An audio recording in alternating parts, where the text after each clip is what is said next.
Rebirth of Kohinoor empire episode 15 शाम के 5 बजे बज चुके थे। आज ना जाने क्यों आर्यन ऑफिस से घर के लिए जल्दी निकल गया। जैसे ही आर्यन अपनी गाड़ी की पार्किंग एरिया में पहुंचा, उसका मोबाइल बजा। दिशा का नंबर डिस्प्ले होते देख हमेशा की तरह आर्यन के चेहरे पर बड़ी सी स्माइल आ गई और उसमें फोन रिसीव किया। दूसरी ओर से दिशा का जवाब आया, पतिदेव, मैंने सुना है शादी के बाद अक्सर लड़के बदल जाया करते हैं, लेकिन यहाँ आप तो शादी के 3 दिन के अंदर ही बदल गए। उसकी आवाज में उसकी शरारत झलक रही थी। आर्यन ने भी उसे उसके अंदाज में रिप्लाई देकर कहा, कहना क्या चाहते हैं आप? आपके इरादे मुझे कुछ नेक नहीं लग रहे।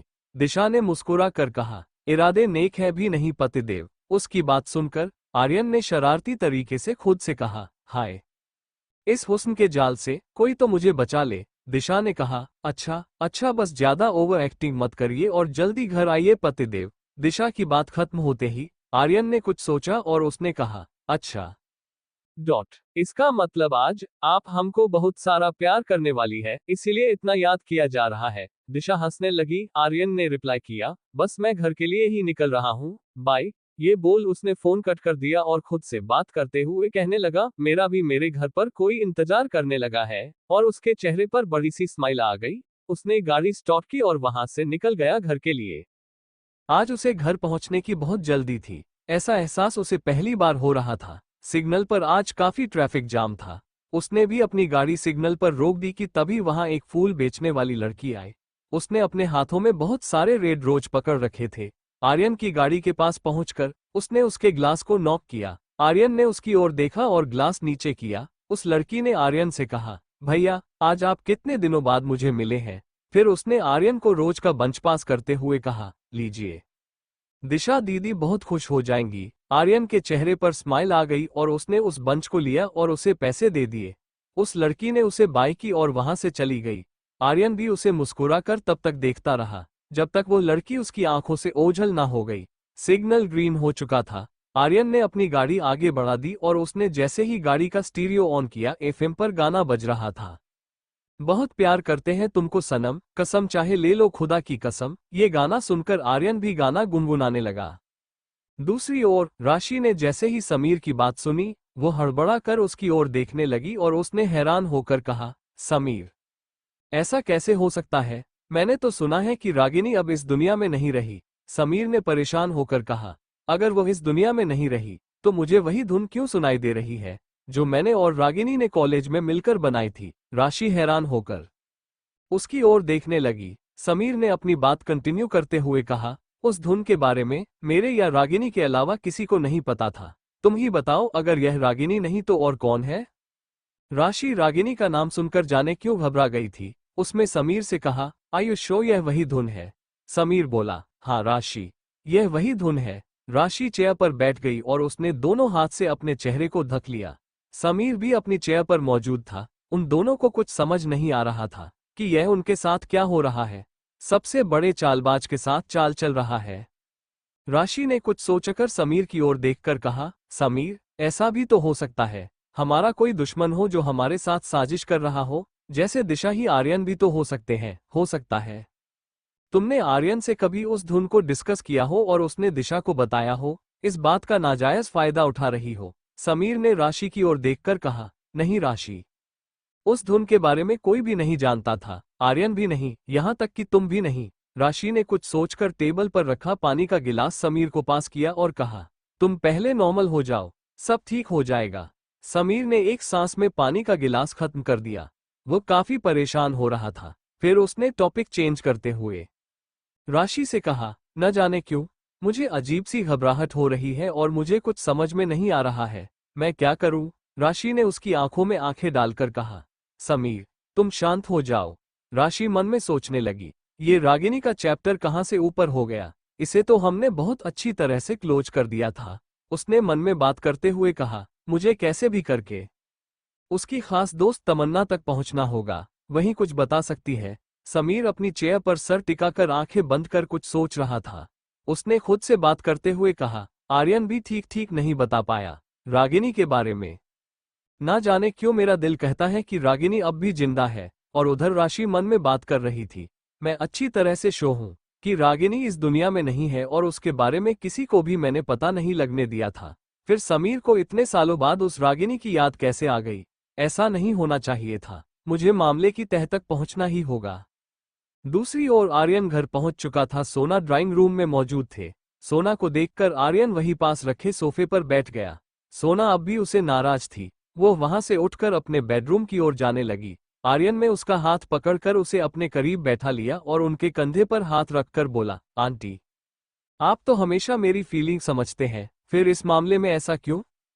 सोना ने कोई रिप्लाई नहीं किया।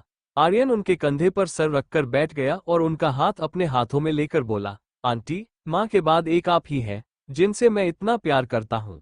दिशा भी मुझसे बहुत प्यार करती है, इसलिए मेरा फर्ज बनता है उसका ख्याल रखने का। आप ही बताइए आज की क्या मैंने कुछ गलत किया? वो मेरी पत्नी है तो इस नाते मेरा फर्ज बनता है हर कदम पर उसका साथ देने का। उसकी बात सुनकर सोना नॉर्मल हो गई और उन्होंने आर्यन से कहा, आर्यन, मुझे तुमसे कोई शिकायत नहीं है, तुम्हारे अंदर मेरी जान बसती है, ये बात तुम भी अच्छी तरह जानते हो। फिर उन्होंने कहा, हो सकता है शायद मुझे दिशा को एक्सेप्ट करने में थोड़ा वक्त लगे, लेकिन मैं कोशिश पूरी करूंगी। उनकी बात सुनकर आर्यन बहुत खुश हुआ और उनके फोरहेड पर किस करके बोला, आई लव यू आंटी। सोना ने स्माइल करते हुए कहा, लव यू टू बेटा। फिर उन्होंने आर्यन की ओर देखकर कहा, जा अपने कमरे में दिशा से मिल ले, वो तेरा इंतजार कर रही होगी। जवाब में आर्यन में स्माइल किया। फिर सोना ने उसकी ओर देखकर कहा, तुम और दिशा हनीमून से वापस आ जाओगे, तब तक मैं यहाँ हूँ। तुझे यहाँ की टेंशन लेने की कोई जरूरत नहीं है।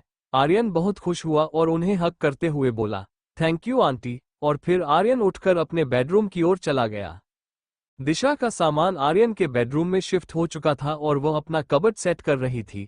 आर्यन बेडरूम में पहुंचा। दिशा अपने काम में इतनी बिजी थी कि उसकी नजर आर्यन पर नहीं पड़ी। आर्यन ने चुपके से जाकर दिशा को गोद में उठा लिया और उसके कानों पर किस करने लगा। दिशा चौंक गई और उसने हैरान होकर कहा, आर्यन, तुम? आर्यन ने उसे गोद से उतार दिया और कहा, हाँ मैं। और फिर उसने उसे रेड रोज देकर कहा, मुझे मिस कर रही थी ना?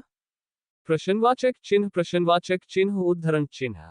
दिशा ने रोज लिया और उसकी ओर पीट कर खड़ी हो गई और शरारत भरी आवाज में उसने कहा, जी, ऐसी गलतफहमी आपको कैसे हुई? आर्यन उसके करीब गया और उसका फेस अपनी ओर करते हुए बोला, यही बात मेरी आंखों में आंखें डालकर कहो। दिशा मुस्कुराने लगी और मुस्कुराती हुई उसके गले लग गई। आर्यन ने भी उस पर अपनी पकड़ और मजबूत कर दी। फिर उसने दिशा से कहा, आज वो रात आ ही गई जिसका मुझे कब से इंतजार था। दिशा उसकी बात सुनकर शर्मा गई। आर्यन ने उसका चेहरा अपनी ओर किया। फिर दिशा ने उसकी ओर देखकर कहा, आर्यन चेंज तो कर लो। उसके बात सुनकर आर्यन ने शरारती तरीके से कहा, वही तो कर रहा हूं। और यह बोलकर वह उसके बेहद करीब आ गया और उसे कसकर गले लगा लिया। दिशा ने भी उस पर अपनी पकड़ मजबूर कर दी कि तभी किसी ने उनके रूम का डोर नॉक किया। दिशा में आर्यन की ओर देखकर कहा, मुझे लगता है अमित होगा। आर्यन ने धीरे से बड़बड़ करते हुए कहा, ना जाने कब इस अमित को अक्ल आएगी। ये कहते हुए उसने अपने बेडरूम का दरवाजा ओपन किया। दरवाजा ओपन करते ही अमित बेडरूम के अंदर चला आया और वहां रखे सोफे पर बैठ गया। उसे देखकर आर्यन ने कहा, कहो अमित, यहाँ क्यों आए हो? अमित ने कहा, भैया, मैं यहाँ आप लोगों के काम से ही आया था। ये कहते हुए उसने आर्यन की ओर देखा। आर्यन ने कहा, कहो अमित, तुमने हमारा कौन सा काम कर दिया? अमित ने दिशा और आर्यन की ओर देखकर कहा, भैया एंड भाभी, कल सुबह आप दोनों को हनीमून के लिए निकलना है, इसीलिए इस खास बात का ध्यान रखते हुए मैंने आप दोनों के लिए special arrangements hotel silver of में कराया है। एयरपोर्ट के बहुत नजदीक है, आप लोगों को वहां कोई प्रॉब्लम नहीं होगी। फिर उसने दिशा की ओर देखकर कहा, देखा भाभी, आपका देवर कितना माइंडेड है। उसकी बात सुनकर दिशा शर्मा गई। फिर उसने आर्यन और दिशा की ओर देखकर कहा, भाई, आप लोगों का लगेज में गाड़ी में रखवा देता हूं और आप लोग अपना ये हसीन पल अच्छे से एंजॉय कीजिए। ये बोलकर वो उन दोनों की ओर देखने लगा। दूसरी ओर राशि अपने घर के लिए निकल चुकी थी, लेकिन उसके मन में आप भी काफी जद्दोजहद चल रही थी। वो खुद को नॉर्मल फील नहीं कर रही थी। उसने खुद से बात करते हुए कहा, ये रागिनी वापस नहीं आ सकती। मैं बिल्कुल श्योर हूँ कोई तो है जो खेल कर रहा है और यह काम मुझे दिशा के अलावा किसी का नहीं लगता। दिशा की पुरानी आदत है हर बार नया खेल करने की। आई एम श्योर उसने कोई नया जाल बिछाया है। वो इसी ख्यालों में गुम गाड़ी ड्राइव कर रही थी और उसने खुद से बात करते हुए कहा, कहीं ऐसा तो नहीं दिशा मेरे और समीर के बीच दीवार बनाने की कोशिश कर रही हूँ? रागिनी नाम की दीवार? अगर इस काम में दिशा का हाथ है तो मैं इसके लिए उसे कभी माफ नहीं करूंगी, और मुझे किसी भी हद तक जाना पड़े मैं अपना इंतकाम दिशा से लेकर रहूंगी। उसने एक बार फिर खुद से बात करते हुए कहा, मुझे क्या हो रहा है? मुझे ऐसा क्यों लग रहा है कि कोई तो बात है जो समीर को उसके पास तुम्हें ले जाने की कोशिश की जा रही है, और यह काम दिशा के अलावा कोई नहीं कर सकता, कोई नहीं। दिशा और आर्यन होटल सिल्वर ऑक पहुंच चुके थे। वो दोनों अपने बेडरूम में मौजूद थे। अमित ने उनके लिए स्पेशल अरेंजमेंट करवा दिया था। वो दोनों जैसे ही होटल के कमरे के अंदर एंटर हुए, होटल का कमरा फ्रेग्रेंस कैंडल से सजा हुआ था और रेड कलर के फूलों से सारा कमरा डेकोरेटेड था। ये देखकर दिशा ने आर्यन की ओर स्माइल किया और आर्यन भी उसे ही देख रहा था। आर्यन ने दिशा को गोद में उठा लिया और बेडरूम के अंदर लेकर आया। उसने बेडरूम का दरवाजा अंदर से बंद कर लिया और दिशा को बेड पर बैठा कर उसके करीब बैठ गया। दिशा ना जाने क्यों आज उसे देखकर थोड़ी शर्मा गई और वहां से उठकर पास रखे ड्रेसिंग एरिया की स्टूल पर बैठ गई और खुद को शीशे में देखने लगे। आर्यन ने गहरी सांस लिया और दिशा की ओर देखकर बोला, क्या बात है? आज बार बार मुझसे दूर जा रही हो? शादी के बाद बदल गई हो? दिशा ने नहीं मैं सर हिलाया और अपने काम से झुमके उतारकर टेबल पर रखने लगी। आर्यन भी उसकी झुमके उतारने में हेल्प करने लगा। दिशा खुद को शीशे में देख रही थी और उस शीशे में आर्यन भी अपनी दिशा को बड़ी प्यार भरी निगाहों से देख रहा था। आर्यन ने उसके गले में पहना हुआ नेकलेस भी उतारकर टेबल पर रख दिया और उसकी गर्दन पर उसने किस करते हुए कहा, आई लव यू सो मच। बहुत से भी बहुत ज्यादा प्यार करता हूं तुम्हें और वादा करता हूं हर दिन हर पल मेरा प्यार तुम्हारे लिए यूं ही बढ़ता ही रहेगा, और हस्बैंड्स की तरह तुम्हें शिकायत का मौका नहीं दूंगा मैं। ये बोलकर वो शीशे में देखने लगा। दिशा ने दोनों हाथ से अपना चेहरा कवर कर लिया।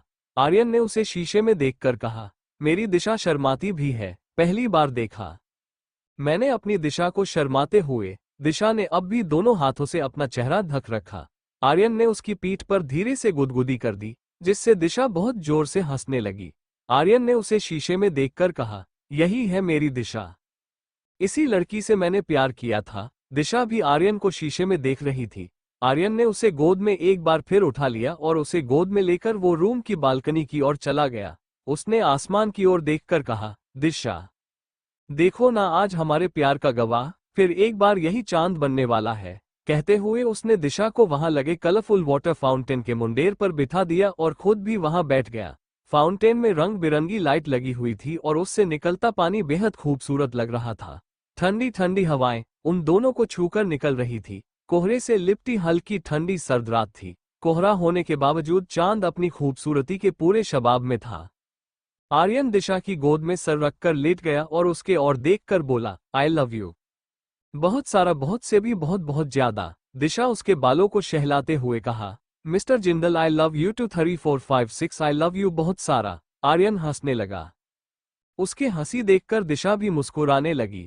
आर्यन अब भी चांद की ओर देख रहा था और उसने उस चांद की ओर देखकर कहा, ए चांद अब तुम मुझसे जलना नहीं, मेरे पास भी तुझसे कहीं ज्यादा खूबसूरत चांद है। ये बोलकर वो दिशा की ओर देखने लगा। दिशा मुस्कुराने लगी। आर्यन ने उसका हाथ पकड़ लिया और उसके हाथ में उसने किस किया। ना जाने क्यों आज एक बार फिर दिल की धड़कन पहले से ज्यादा तेज चलने लगी थी। उसकी सांसें पहले से ज्यादा गर्म हो चली थी और उसका दिल बहुत तेजी से धड़क रहा था। ऐसा ही कुछ हाल आर्यन का भी था। आर्यन ने दिशा की ओर देखकर कहा, सचमुच मैं बहुत लकी हूं जो तुम मेरी लाइफ में आए। अगर तुम मेरी लाइफ में नहीं आती तो ना जाने मेरा क्या होता। शायद मैं ऐसा कदम उठा लेता जो काय उठाते हैं। दिशा में उसके होठों पर हाथ रख दिया और कहा, खबरदार जो ऐसी बातें की तो मैं तुमसे रूठ जाऊंगी। ये बोलकर उसने अपनी गोद से उसका सर हटा दिया और बालकनी की मुंडेर पर गुस्सा होकर खड़ी हो गई। आर्यन हंसने लगा और दिशा के करीब पहुंचकर उसे उसने पीछे से पकड़ लिया और उसकी गर्दन में टाइट किस करते हुए कहा, आई प्रॉमिस कभी नहीं करूंगा। दिशा उसकी ओर देखकर स्माइल करने लगी और दिशा ने उसके चेहरे पर हाथ फेरते हुए कहा, आर्यन लकी तो मैं हूं जो तुम मेरी जिंदगी में आए और मेरी बेरंग जिंदगी में तुमने ढेर सारे रंग भर दिए। आई लव यू। ये कहते हुए वो स्माइल करने लग गए। आर्यन ने भी उसे कसकर पकड़ लिया। वो दोनों एक दूसरे को बाहों में लिए खड़े हुए थे कि तभी होटल के कुछ दूर पर बनी चाय टपरी से गाना बजने लगा जो कि उन तक पहुंच रहा था और संयोग से वो गाना उनकी सिचुएशन से मैच भी कर रहा था। होठों पे बस तेरा नाम है, तुझे चाहना मेरा काम है, तेरे प्यार में पागल हूं मैं सुबह शाम, जानम I love you you love me. Aryan ने अपनी दिशा से एक बार फिर अपनी गोद में उठा लिया और उसे लेकर बेडरूम के अंदर आ गया। दिशा में एक बार अपने नजरें आर्यन नहीं हटाई। आर्यन भी उसे बगैर पलके झुकाए देख रहा था। बहुत ही रोमांटिक माहौल बन चुका था।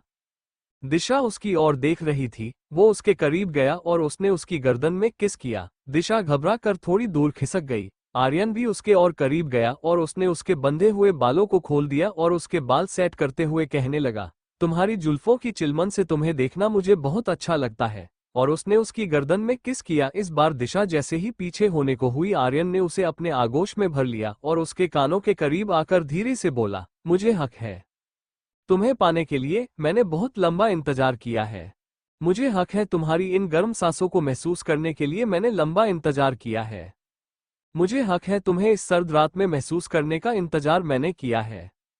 मुझे हक है तुम्हारी गर्म सांसों को महसूस करने के लिए। मैंने एक अरसा इंतजार किया है। मुझे हक है। दिशा मुस्कुराने लगी। आर्यन ने उसके माथे पर किस किया और कहा, ये मेरी लाइफ में हमेशा हमेशा के लिए आने के लिए। फिर उसने उसके गाल में किस किया और कहा, ये हमेशा के लिए मेरी हो जाने के लिए। और फिर उसने उसके दूसरे गालों पर किस किया और कहा, ये हम दोनों के एक होने के लिए। और फिर वो दिशा के होठों के करीब गया। दिशा की सांसें बहुत तेज चल रही थे। आर्यन में उसके होठों पर अपने प्यार की मुहर लगा दी। दिशा भी उसकी बाहों में जाकर बहकने लगी। आर्यन ने उसे अपनी बाहों में कसकर पकड़ रखा था और आज वो दोनों हमेशा हमेशा के लिए एक होने जा रहे थे। बहुत ही खूबसूरत आलम था। और उधर समीर अपने ऑफिस से बाहर निकला। आज वो बहुत ज्यादा परेशान था और हमेशा सभी के साथ चाल चलने वाले समीर के साथ कोई शख्स था जो चाल चल रहा था। ये बात समीर को और भी ज्यादा हट कर रही थी और कहीं ना कहीं चाल चलने वाले ने समीर की दुखती रग पर हाथ रख दिया था।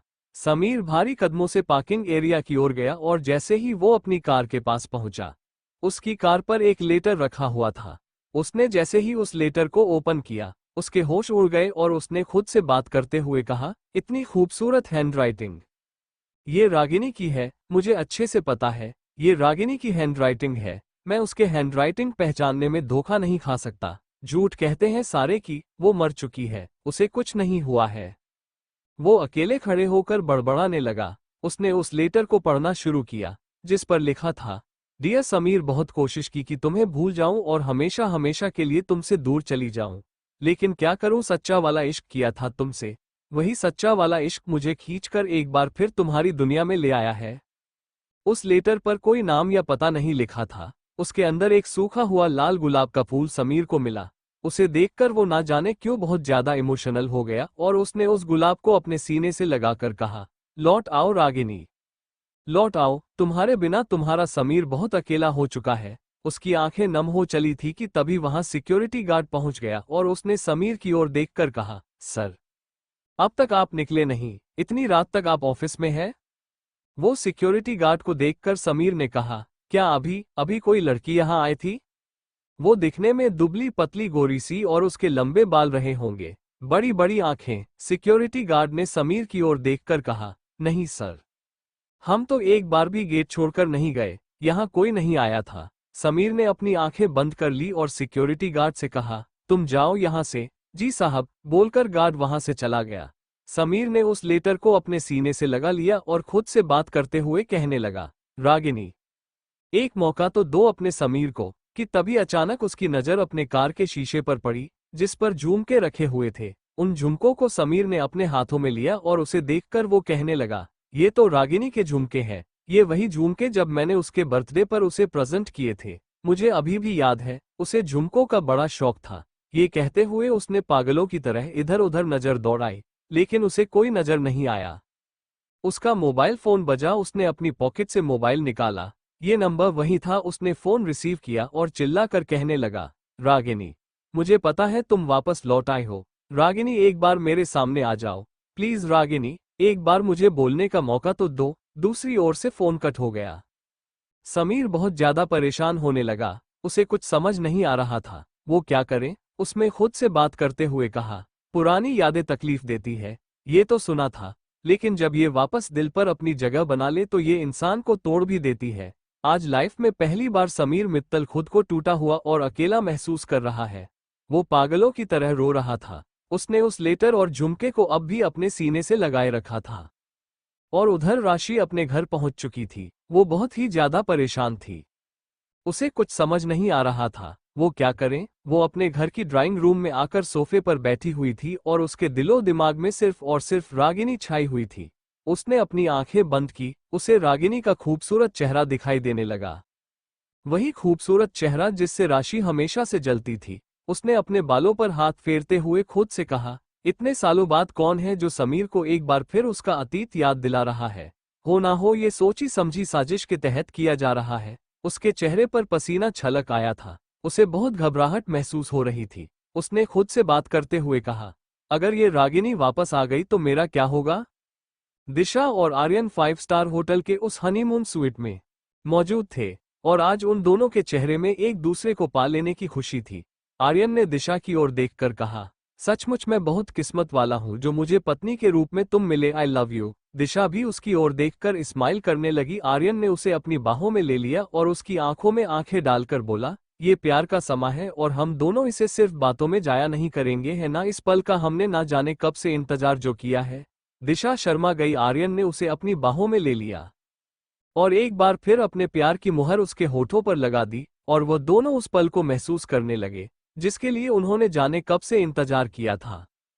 अगली सुबह 8 बजे बज चुके थे। दिशा और आर्यन दोनों एक ही ब्लैंकेट में एक दूसरे की आगोश में सोए हुए थे कि सभी दिशा का मोबाइल बजा। मोबाइल की रिंगटोन का दिशा की नींद खुली। उसने अपने करीब सोए हुए आर्यन की ओर देखा तो गहरी नींद में सो रहा था।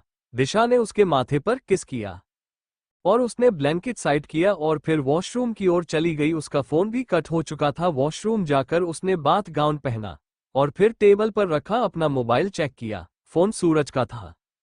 उसका नंबर डिस्प्ले होते देख दिशा के चेहरे पर बड़ी सी स्माइल आ गई और उसने मोबाइल उठाया और रूम के बालकनी एरिया में पहुंच गई। पहुंचकर उसने सूरज को कॉल बैक किया। जैसे ही उसने फोन रिसीव किया दिशा ने खुश होकर कहा, गुड मॉर्निंग बाबा। सूरज ने भी स्माइल करते हुए कहा, गुड मॉर्निंग मेरी बच्ची, कैसी है तू। सूरज का सवाल सुनकर दिशा में खुश होकर कहा, मैं बिल्कुल ठीक हूँ बाबा। सूरज ने कहा, मैंने सोचा आज बच्चे यूरोप के लिए निकल रहे हैं तो कॉल कर लेता हूँ। फिर कुछ सोचते हुए उन्होंने कहा, फ्लाइट कितने बजे की है।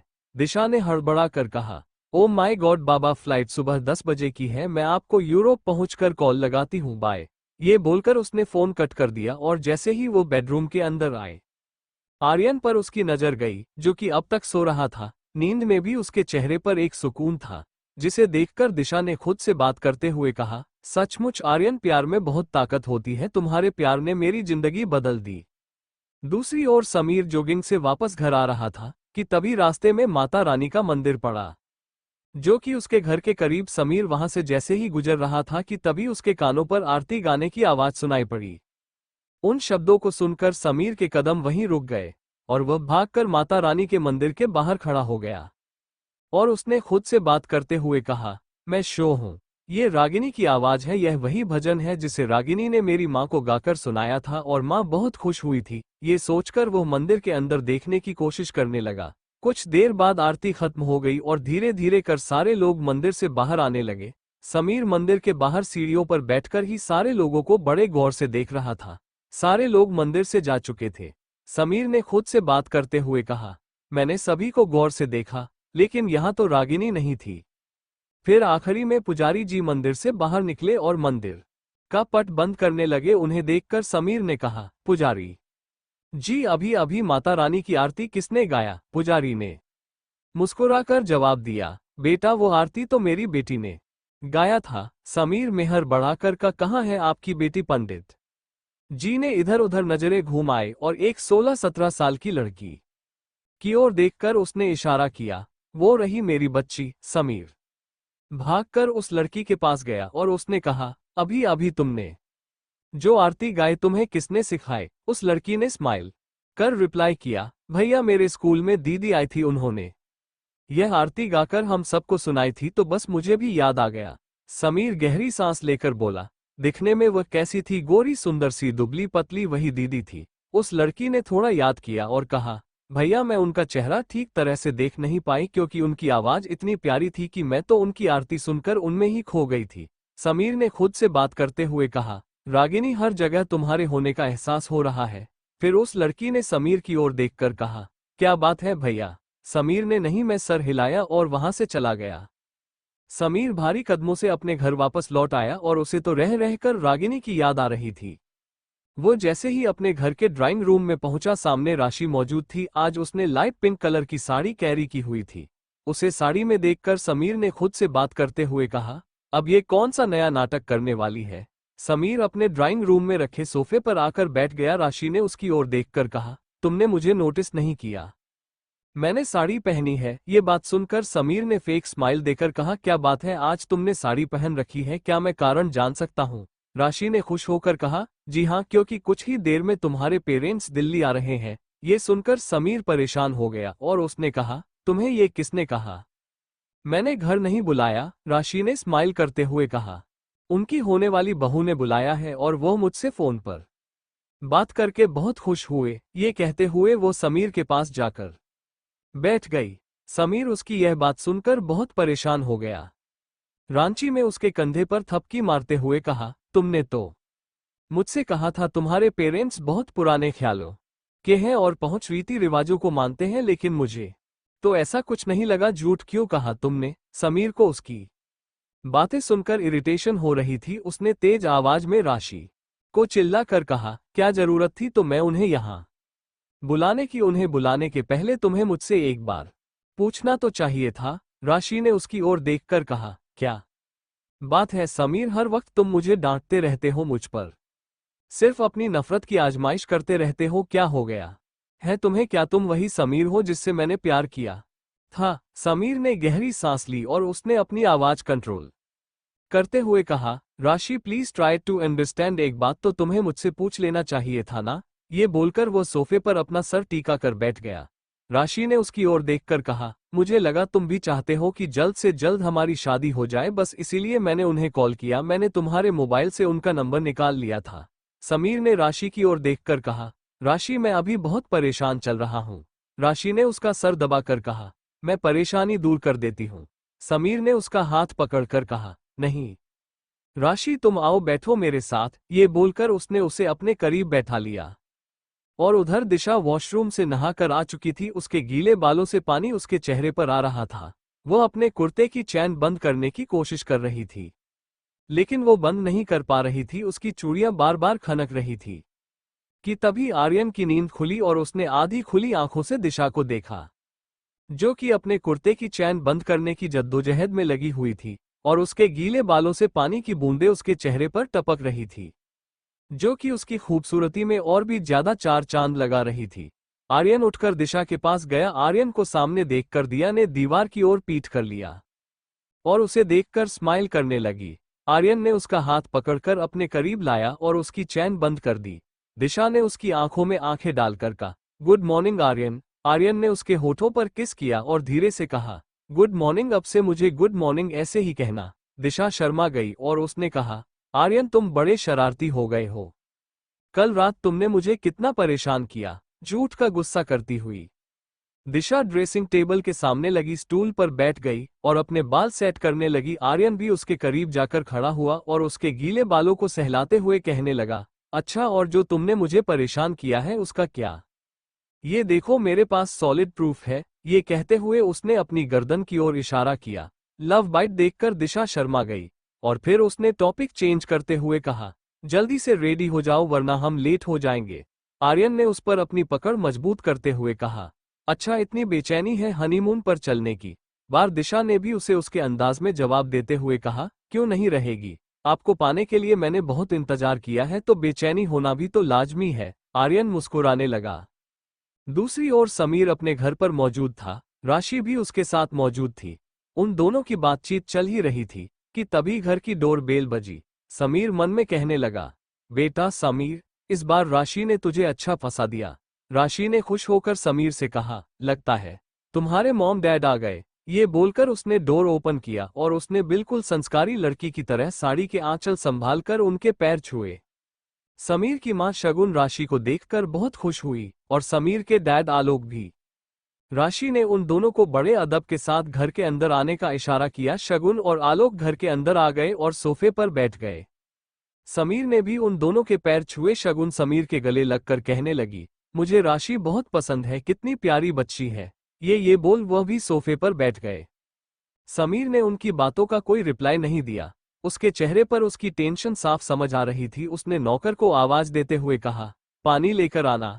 वहां मौजूद राशि ने कहा, समीर मैं हूं ना, और स्माइल करती हुई हो रसोई की ओर चली गई। उसे देखकर समीर मन में सोचने लगा, ये लड़की पक्का मुझे क्लीन बोल्ड करने वाली है। आलोक ने समीर की ओर देखकर कहा, समीर कितनी प्यारी बच्ची है, और तूने हमें इसके बारे में क्यों नहीं बताया? शगुन ने हंसते हुए कहा, जरूरी इसे डर लगा होगा कि हम कहीं मना ना कर दे मेरा बच्चा। ये बोलकर वह समीर के पास वाले सोफे पर बैठ और उसे साइड हग करने लगी। राशि एक कुशल गृहिणी की तरह पानी का ट्रे लेकर रसोई से बाहर आई और उसने आलोक और शगुन को पानी का गिलास सर्व किया और वहीं पास वाले सोफे पर बैठ गई। शगुन ने राशि की ओर देखकर कहा, अच्छा किया बेटा जो तूने हमें फोन कर दिया, हम भी समीर की शादी के लिए बहुत परेशान हो रहे थे। आलोक ने पानी का गिलास टेबल पर रखकर कहा, आज ही हमने आचार्य जी को घर पर बुलाया है और हम तुम दोनों की शादी करवा कर ही जाएंगे। उनकी यह बात सुनकर समीर हड़बड़ा गया और हैरान होकर कहने लगा, डैड अभी अभी तो आप लोग आए हैं, थोड़ा आराम कर लीजिए, ये सारी बातें तो चलती ही रहेंगी। उसकी बात सुनकर शगुन ने थोड़ा सीरियस होकर कहा, क्यों हर माँ बाप की इच्छा होती है अपने बेटे को दूल्हे के रूप में देखने की। अब तूने लड़की पसंद कर ही ली है तो हमें लगता है तेरी शादी जल्द से जल्द करवा देनी चाहिए। उनकी बात सुनकर समीर काफी परेशान हो गया।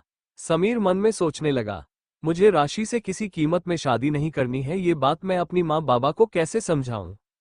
आर्यन और दिशा होटल से चेकआउट कर चुके थे और ऑरन और दिशा एयरपोर्ट में मौजूद थे और उनकी फ्लाइट अनाउंस हो चुकी थी। आर्यन ने दिशा की ओर देखकर कहा, चलो अब हम यूरोप की गलियों में जा रहे हैं, सचमुच बेहद खूबसूरत है यूरोप। दिशा स्माइल करने लगी। दूसरी ओर समीर के पेरेंट्स अब भी उसके साथ मौजूद थे और वहां राशि भी मौजूद थी। आज राशि आलोक और शगुन को इम्प्रेस करने का कोई भी मौका हाथ से नहीं जाने दे रही थी। राशि ने शगुन की ओर देखकर कहा, आंटी अंकल आप लोग फ्रेश हो जाइए, मैं आप लोगों के लिए आपका फेवरेट लंच रेडी करती हूँ। उसकी बात सुनकर शगुन हैरान होकर बोली, अरे वाह बेटा तुम्हें खाना बनाना भी आता है। राशि ने स्माइल करते हुए हाँ में सर हिला दिया। समीर अजीब नजरों से उसकी ओर देख रहा था कि तभी आलोक ने खुश होकर कहा, वाह समीर बहुत अच्छी लड़की तूने अपने लिए चुनी है, मन खुश हो गया। शगुन और आलोक ड्राइंग रूम से अपने बेडरूम की ओर चले गए। राशि समीर के सामने बैठ गई।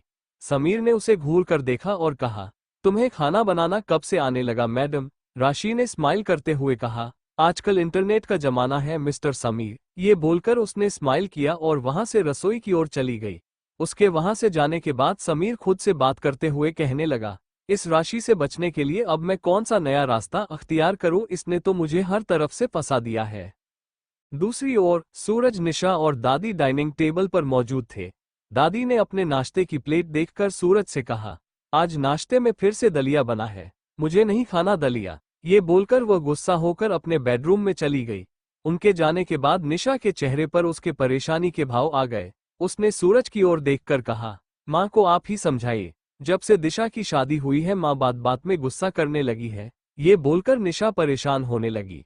फिर उन्होंने सूरज की ओर देखकर कहा, आपको पता है कल शाम को माँ सिक्योरिटी गार्ड से उलझ पड़ी थी। सूरज का जवाब आया, हाँ मैंने भी फील किया है कि माँ जरा सी बात पर गुस्सा होने लगी है। मुझे लगता है दिशा के जाने के बाद से वह अकेलापन महसूस करने लगी है, क्योंकि एक वही तो थी जो माँ के साथ रहा करती थी। निशा ने सूरज की ओर देखकर कहा, आज शाम आप घर थोड़ा जल्दी आ जाइएगा, हम बप्पा के मंदिर चलेंगे, हो सकता है वहां जाकर उन्हें अच्छा लगे। सूरज ने हाँ में सर हिला दिया।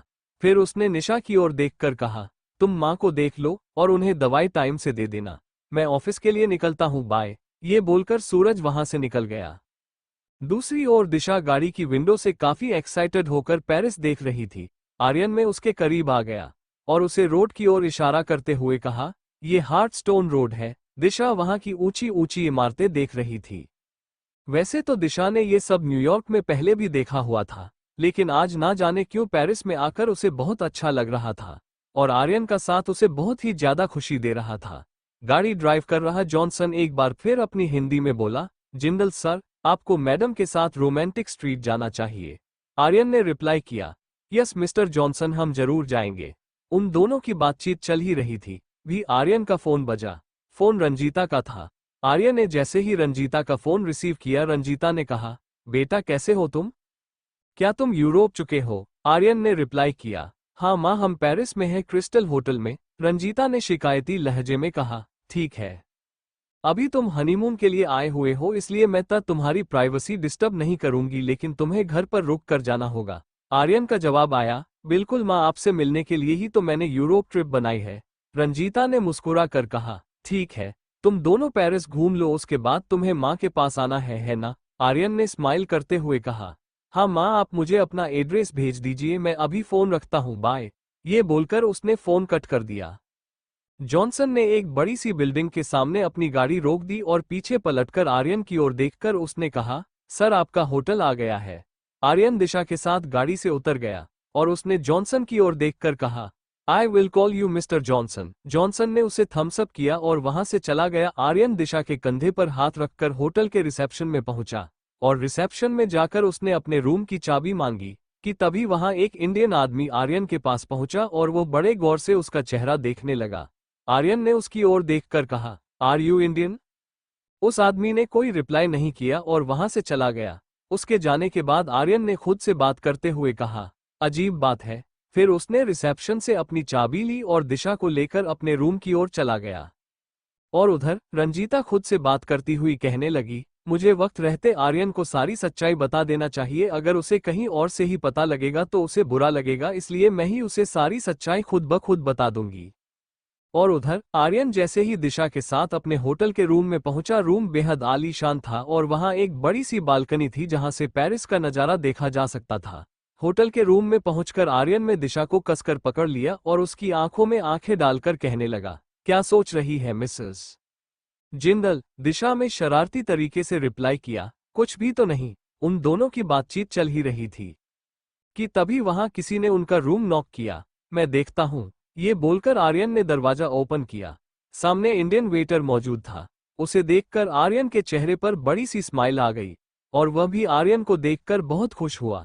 आर्यन ने उसकी ओर देखकर कहा, कुछ भी कहो, जब पराये देश में अपने लोग मिलते हैं तो सचमुच बहुत खुशी होती है। वेटर ने स्माइल करते हुए कहा, बिल्कुल सही कहा सर। वैसे मैं चंडीगढ़ से हूं और आप? आर्यन बोला, दिल्ली। वेटर के हाथों में एक रेड कलर का इनविटेशन कार्ड थी। उस वेटर ने बड़े अदब के साथ आर्यन को इनविटेशन कार्ड देकर कहा, सर आज वैलेंटाइन डे है, प्यार करने वालों का दिन। अगर आप दोनों आज की शाम होटल के गार्डन एरिया में बिताना चाहेंगे तो हमें बहुत खुशी होगी। आज स्पेशल अरेंजमेंट किया गया है, इंडिया से स्पेशल होस्ट भी बुलाए गए हैं। उस कार्ड को देखकर आर्यन ने दिशा की ओर देखा। दिशा ने हाँ में सर हिला दिया। उस वेटर ने स्माइल करते हुए कहा, हमें आपसे यही उम्मीद थी सर, आज बहुत सारे इंडियन कपल वहां मौजूद होंगे। ये बोलकर वो वहां से चला गया। उसके जाने के बाद उस इनविटेशन कार्ड को टेबल पर रखा और दिशा की ओर देखकर कहने लगा, happy Valentine day my love. Disha ने स्माइल करते हुए कहा, happy Valentine day mister perfect. दूसरी ओर समीर राशि और अपने पेरेंट्स के साथ डाइनिंग टेबल पर मौजूद था। राशि आलोक और शगुन को अपने हाथों से खाना सर्व कर रही थी। वह किसी भी कीमत में शगुन और आलोक को नाराज नहीं करना चाहती थी। शगुन ने जैसे ही खाने की पहली बार बाइट खाई तो उसने राशि की ओर देखकर कहा, वाओ राशि, मजा आ गया, कितना टेस्टी खाना बनाती हो तुम। जवाब में आलोक ने भी यही कहा, सचमुच राशि, मजा आ गया, तुम्हारे हाथों में सचमुच जादू है। समीर चुपचाप खाना खा रहा था। उसे चुप देकर शगुन ने थोड़ा मुंह बनाकर कहा, क्या बात है समीर, तुझे खाना अच्छा नहीं लगा? समीर ने कहा, अच्छा है। उसकी आवाज में अजीब सी बेरुखी थी। शगुन ने उसे प्यार से डांटते हुए कहा, जब तुझे खाना इतना पसंद आया तो तारीफ क्यों नहीं कर रहा? हम औरतें तारीफ की बहुत शौकीन होती है। बिल्कुल अपने पापा पर गया है। ये बोलकर वह राशि की ओर देखकर मुस्कुराने लगी। राशि के चेहरे पर भी बड़ी सी स्माइल आ गई थी और वह मन ही मन सोचने लगी, यहाँ लंच भी होने आ गया। इनके आचार्य जी कब आएंगे? कब मेरी और समीर की शादी फाइनल होगी? अब मुझे कैसे भी करके समीर से शादी करनी ही होगी। और समीर अपने मन में बोल रहा था, ये राशि बहुत बुरी तरह से पीछे पड़ गई है। अब तो इतने माँ बाबा के साथ अपनी गेम प्लानिंग कर दी, क्या करूं मैं इससे बचने के लिए। दूसरी ओर पेरिस में शाम के 7 बजे बज चुके थे और दिशा वैलेंटाइन पार्टी में जाने के लिए रेडी हो रही थी। उसने रेड कलर की वेस्टर्न गाउन कैरी कर रखी थी जिसमें वह बेहद खूबसूरत लग रही थी। साथ में उसने मैचिंग का ज्वेलरी और क्लच भी कैरी किया था जो कि उसकी खूबसूरती को और भी ज्यादा बढ़ा रही थी। वो जैसे ही ड्रेसिंग एरिया से रेडी होकर रूम में पहुंचे, आर्यन उसे देखकर विसल बजाते हुए कहने लगा, माय गॉड, यार तुम इतनी खूबसूरत लगोगी तो मुझे लगता है मुझे अपना इरादा बदल देना चाहिए। वैलेंटाइन डे हमें यही कमरे में मना लेना चाहिए। ये बोलकर वो उसके करीब गया और उसके होठों में किस करने लगा। दिशा ने उसे प्यार से खुद से दूर किया और कहा, आर्यन क्या कर रहे हो तुम? चलो ना, हमें पार्टी में चलना है ना? आर्यन ने उसकी ओर देखकर कहा, एक तो तुम खुद इतनी हॉट हो और ऊपर से तुमने इतनी हॉट ड्रेस कैरी कर रखी है, तो बताओ बेचारा बंदा क्या करेगा। दिशा मुस्कुराने लगी और उसने आर्यन की ओर देखकर कहा, वैसे मिस्टर जिंदल आप भी बेहद हैंडसम लग रहे हैं, यह व्हाइट कलर का कोट आप पर बहुत जच रहा है। आर्यन ने बड़े अदब के साथ कहा, थैंक यू सो मच। दिशा ने थोड़ा इतरा कर कहा, मिस्टर जिंदल अब हम चले पार्टी में? आर्यन का जवाब आया, बिल्कुल, बंदा हाजिर है। वो दोनों एक दूसरे की बाहों में बाहें थामे होटल के गार्डन एरिया में पहुंच गए। वो गार्डन एरिया बेहद खूबसूरत लग रहा था। वहां कलरफुल लाइट के साथ रेड कलर के रोज और बलून भी लगे हुए थे। वहां इंडियन कपल की तादाद ज्यादा थी। एक टेबल की ओर इशारा कर आर्यन ने कहा, चलो दिशा हम वहां बैठते हैं। आर्यन दिशा को लेकर उस टेबल की ओर चला गया और वो दोनों एक दूसरे की बाहों में बाहें कमे वहां बैठ गए। उस टेबल में फ्रेग्रेंस कैंडल जल रही थी और बहुत ही रोमांटिक माहौल था। वहां का उनकी टेबल के पास नहीं लाल फूलों से सजा हुआ खूबसूरत स्टेज बना हुआ था, जहां एक म्यूजिशियन रोमांटिक म्यूजिक बजा रहा था। वो दोनों एक दूसरे की आंखों में आंखें डालने खोए हुए थे कि तभी दिशा की नजर पास में बैठे एक आदमी की ओर पड़ी, जो कि बहुत ही हैरानी भरी नजर से आर्यन की ओर देख रहा था और वह अपने पास बैठे लड़की से आर्यन की ओर इशारा कर कुछ बोल रहा था। दिशा ने आर्यन को देखकर कहा, आर्यन मुझे ऐसा क्यों लग रहा है कि तुम्हारे पास बैठे हुए कपल तुम्हें देख रहे हैं? आर्यन ने भी उनकी ओर एक नजर डाले और दिशा की आंखों में आंखें डालकर कहने लगा, तुम्हारा आर्यन जिंदल है ही ऐसा कि हर कोई उसे देखना चाहता है सिवाय तुम्हारे। उसकी आवाज में उसकी शरारत झलक रही थी। दिशा ने उसके कंधे पर थपकी मारकर कहा, हर वक्त मुझे छड़ते रहते हो। आर्यन ने स्माइल किया और कहा, मुझे हक है। उन दोनों की बातचीत चल ही रही थी कि तभी एक वेटर उनकी टेबल पर पहुंचा और उसने एक लेटर आर्यन को देकर कहा, सर ये लेटर आपके लिए है। आर्यन ने उससे वह लेटर लिया और उसने जैसे ही उसे ओपन किया उस पर लिखा हुआ था, welcome back, now game is begin. Aryan और दिशा एक दूसरे के साथ उस टेबल पर मौजूद थे। वो दोनों एक दूसरे बाहों में बाहें डाले एक दूसरे की आंखों में खुद की परछाई देख रहे थे कि तभी वहां इंडियन बॉलीवुड सुपरस्टार सारांश मित्तल पहुंचा और उसके आते ही सारे लोग जोर से तालियां बजाने लगे। तालियों की गड़गड़ाहट से आर्यन और दिशा का ध्यान टूटा। वो भी स्माइल करते हुए सारांश मित्तल के लिए जोरदार ताली बजाने लगे। दिशा ने खुश होकर कहा, वाह सारांश आया हुआ है। आर्यन ने थोड़ा फेस का एक्सप्रेशन चेंज करके कहा, कौन है ये सारांश? मैं भी तो जानूं। दिशा ने मुंह बिचका कर कहा, तुम्हें सारांश के बारे में नहीं पता। He is singing sensation, he is a superstar. इस पर सारी लड़कियां जान छिड़कती है।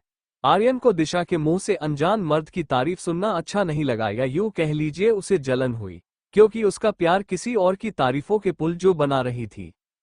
आर्यन ने सारांश की ओर देखा, जो कि 6 फीट हाइट का स्मार्ट और खूबसूरत नौजवान था। उसके वहां पहुंचते ही सारी लड़कियां बहुत खुश हो गई और उनमें से कई लड़कियां उसके करीब उसका ऑटोग्राफ लेने भी चली गई। सारांश ने माइक पर कहा, लेडीज एंड जेंटलमैन, मैं हूं सारांश मित्तल, आपका वैलेंटाइन डे प्रोग्राम का होस्ट। बस उसके इतना कहते ही सारा गार्डन तालियों से गूंज उठा।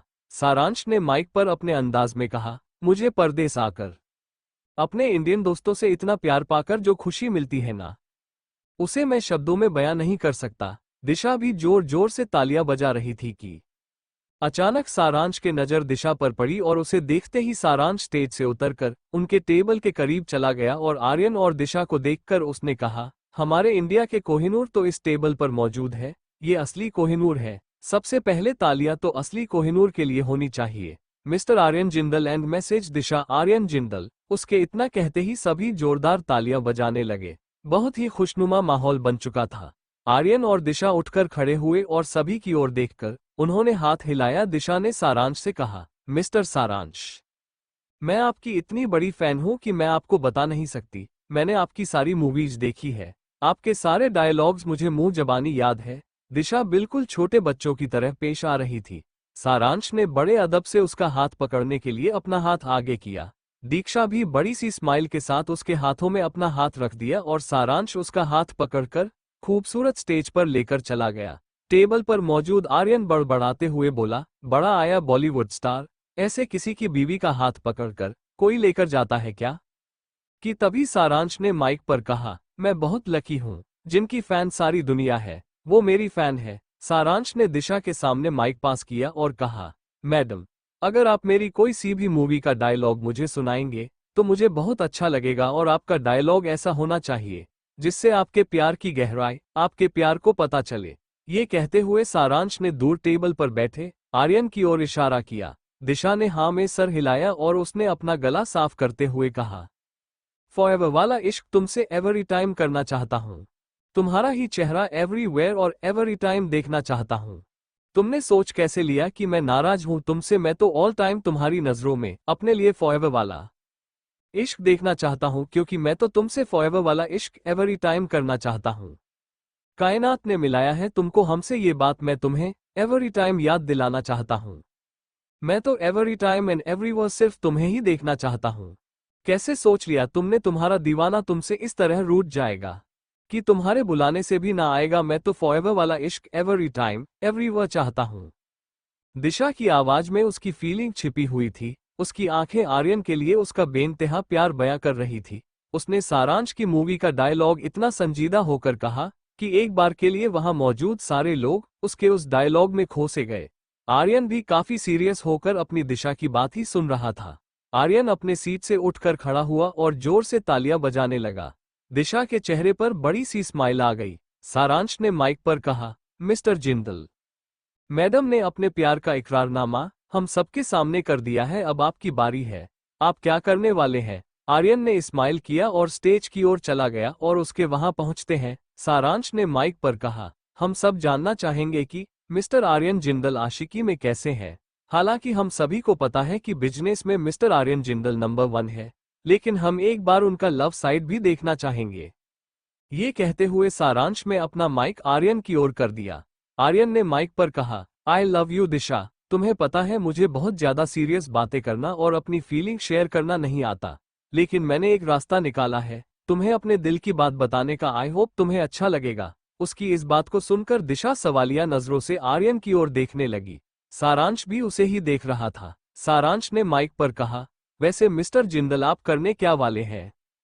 आर्यन ने स्माइल किया और माइक पर चुटकी बजाए उसका इशारा पाकर वहां एक टैटू आर्टिस्ट पहुंच गया। आर्यन ने अपनी शर्ट उतारी और उस टैटू आर्टिस्ट के सामने बैठ गया। टैटू आर्टिस्ट ने कहा, whose name to write on your heart? Aryan पास में खड़ी दिशा की ओर देखने लगा, जो कि हैरानी भरी नजरों से सिर्फ उसे देख रही थी। फिर उसमें गहरी सांस ली और टैटू आर्टिस्ट से कहा, हैव द स्पेशल नेम दिशा। आर्यन की बात खत्म होते ही सारांश में माइक पर कहा, सचमुच आज का दिन कितना खूबसूरत है। दो प्यार करने वाले एक दूसरे को एक दूसरे की इंपॉर्टेंट फील करवाते हैं। हम सब अपनी इस भागती जिंदगी में इतने बिजी हो चुके हैं कि किसी के पास अपने प्यार को देने के लिए वक्त ही नहीं बचा। हमें आर्यन जिंदल से प्यार करना सीखना चाहिए। उसकी बात खत्म होते ही सारे लोग जोर से तालियां बजाने लगे और जोर जोर से चिल्लाने लगे, वी लव यू आर्यन। और इस आवाज में लड़कियों की आवाज ज्यादा थी। टैटू आर्टिस्ट ने उसके सीने पर हाथ से बनाया और उस पर दिशा लिख दिया। आर्यन ने सारांश के सामने आकर कहा, मुझे लगता है अब मुझे कुछ कहने की जरूरत नहीं। मैंने तो अपने दिल पर, अपने धड़कन पर अपने प्यार का नाम लिखवा लिया, दिशा। ये बोलकर उसमें अपने सीने की ओर सभी को इशारा किया कि तभी भीड़ में से एक लड़का उठकर सामने आया और उसने आर्यन से कहा, सर, आपकी तरह मैं भी अपने दिल पर अपने प्यार का नाम दिखाना चाहता हूँ। उस लड़के की बात सुनकर वहां मौजूद बहुत से लड़के उठकर आ गए और सभी ने एक ही बात की सारांश में माइक पर अनाउंसमेंट किया, बहुत अच्छी बात है। आप सभी अपने अपने प्यार का नाम अपने दिल पर लिखाना चाहते हैं, जाइए एक एक कर सभी अपने प्यार का नाम लिखवा लीजिए, जो हमेशा हर मुश्किल में, हर खुशी में आपके साथ होगा। दिशा आर्यन के करीब आई और उसने धीरे से कहा, क्या जरूरत थी इतना दर्द सहने की? तुम्हें कितना दर्द हुआ होगा? आर्यन ने उसके माथे पर किस किया और कहा, ये तो मैंने मेरे प्यार के लिए किया है। उस टैटू आर्टिस्ट के पास लगभग सारे लड़के टैटू बनवाने लगे। सारांश ने आर्यन की ओर देखकर कहा, मान गए आपको? आर्यन ने स्माइल कर दिया। कुछ देर में सारे लोगों ने टैटू बनवा लिया। सारांश वापस अपनी जगह में आया और उसने अनाउंस करते हुए कहा, आज मुझे बहुत खुशी है कि हम सभी ने अपने इस भागम-भाग वाली जिंदगी से थोड़ा वक्त निकालकर अपने प्यार को दिया है। आर्यन और दिशा अपनी टेबल पर बैठ चुके थे। सारांश ने माइक पर कहा, हमें आज के हमारे mister perfect and missus perfect मिल चुके हैं। Mister Aryan Jindal and missus Disha, please come on the stage. दोनों ने एक दूसरे की ओर देखा और स्माइल किया और दोनों एक दूसरे की बाहों में बाहें थामे स्टेज की ओर बढ़ गए। सारांश ने एक खूबसूरत सा क्राउन आर्यन के हाथ में दिया और कहा, अपने मैसेज परफेक्ट को आप अपने हाथों से ये खूबसूरत क्राउन पहला दीजिए। आर्यन ने उस क्राउन को दिशा के सर पर रख दिया। सारांश के माइक पर कहा, मैं हमेशा ऊपर वाले से दुआ करूंगा कि आप लोगों का प्यार इसी तरह एक दूसरे के साथ हमेशा बना रहे। सारांश ने माइक पर अपनी बात कंटिन्यू करते हुए कहा, इतनी खूबसूरत शाम है, यहाँ एक खूबसूरत सा रोमांटिक सा डांस तो होना चाहिए, क्योंकि हम इंडियन अपनी हर फीलिंग डांस के साथ निकालते हैं। ये कहते हुए उसने माइक पर कहा, म्यूजिक प्लीज। वहां स्टेज पर लाइट बंद हो गई और एक रोमांटिक सा फिल्मी सॉन्ग बजने लगा। तुमको पाया है तो जैसे खोया हूं, कहना चाहूं फिर भी ना कह सकूं, किसी जुबां में भी वो लफ्ज ही नहीं। और उधर राशि समीर के साथ लॉन्ग ड्राइव पर गई हुई थी। समीर गाड़ी ड्राइव कर रहा था और राशि उसके पास वाली सीट पर मौजूद थे। समीर कुछ उखड़ा उखड़ा सा था। राशि में उसकी फीलिंग समझते हुए कहा, क्या बात है समीर, मुझे तुम खुश नहीं लग रहे, तुम ठीक तो हो ना? समीर उससे काफी फ्रस्ट्रेटेड हो चुका था। उसने गुस्सा करते हुए कहा, मैं जैसा भी रहूं, तुम्हें क्या फर्क पड़ता है? मैं चाहे जीऊं चाहे मारूं, तुम्हें क्या फर्क पड़ता है? ये बोलकर वो गाड़ी की स्पीड बढ़ा दिया और काफी तेज गाड़ी चलाने लगा। राशि ने उसकी ओर देखकर कहा, समीर मैं जानना चाहती हूँ वजह, आखिर क्यों तुम मुझे इस तरह से खुद से दूर करते हो? हर वक्त मुझ पर नाराज होने लगे हो, मुझसे चिढ़कर ही बात करते हो। आज मुझे बताओ क्या बात है? क्या तुम मुझसे प्यार नहीं करते? राशि रोते हुए अपनी सारी बातें एक ही साथ में बोल रही थी। समीर ने उसकी ओर देखकर गाड़ी की स्पीड और बढ़ा दी, लेकिन वो चुप था। राशि में उसका हाथ पकड़कर उसे चिल्लाते हुए कहा, कहो ना समीर क्या बात है? आज मैं भी सच जानना चाहती हूँ, मुझे भी तो पता चले कि मेरी क्या गलती है, जो मुझे हर वक्त तुम्हारी नाराजगी का सामना करना पड़ता है। ये कहते हुए राशि जोर जोर से रोने लगी। आज एक बार फिर उसके दिल में दबा हुआ दर्द चीखें मारने लगा था और उसे अनजाने में बार बार आर्यन का चेहरा याद आने लगा था। और उसके साथ ऐसा क्यों हो रहा था, उसे खुद भी नहीं पता था, या शायद वो जानना भी ना चाहती हो।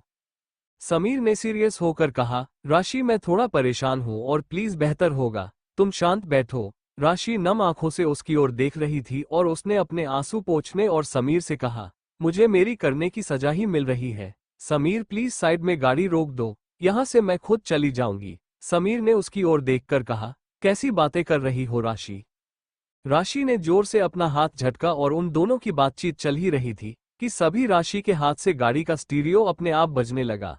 उसमें एक लड़की की आवाज रिकॉर्ड थी जो कि हंसते हुए कह रही थी, हम तो गीले कागज की तरह हो गए हैं, ना उनके लिखने के काबिल हैं और ना ही जलाने के। ये बोलकर वो एक बार फिर हंसने लगी और अपने आप स्टूडियो बंद हो गया। समीर ने तुरंत अपनी गाड़ी साइड में ले जाकर रोक दी और राशि की ओर देखकर उसने कहा, रागिनी। दिशा और आर्यन रोमांटिक पार्टी में मौजूद थे कि अचानक तभी वहां गोलियां चलने लगी। दिशा का हाथ पकड़कर आर्यन एक बड़ी सी दीवार के पीछे छुप गया। कुछ ही देर में वहां पुलिस पहुंच गई और पुलिस के आते ही मामला शांत हो गया। दिशा काफी घबरा गई थी। वो अब भी आर्यन के सीने पर सर रखकर दीवार के पीछे खड़ी हुई थी। आर्यन ने धीरे से कहा, दिशा एवरीथिंग इज फाइन। दिशा ने आंखें खोलकर आर्यन की ओर देखा। आर्यन ने वहां मौजूद वेटर से पूछा, यहाँ गोलियां किसने चलाई? क्या वो लोग पुलिस के गिरफ्त में आ गए? जवाब में उस वेटर ने कहा, नहीं सर, लेकिन हाँ, पुलिस के आते ही वो लोग तुरंत फरार हो गए। ऐसा हमारे होटल में पहली बार हुआ है, इस मामले की तहकीकात की जाएगी। ये बोलकर वो वेटर वहां से चला गया।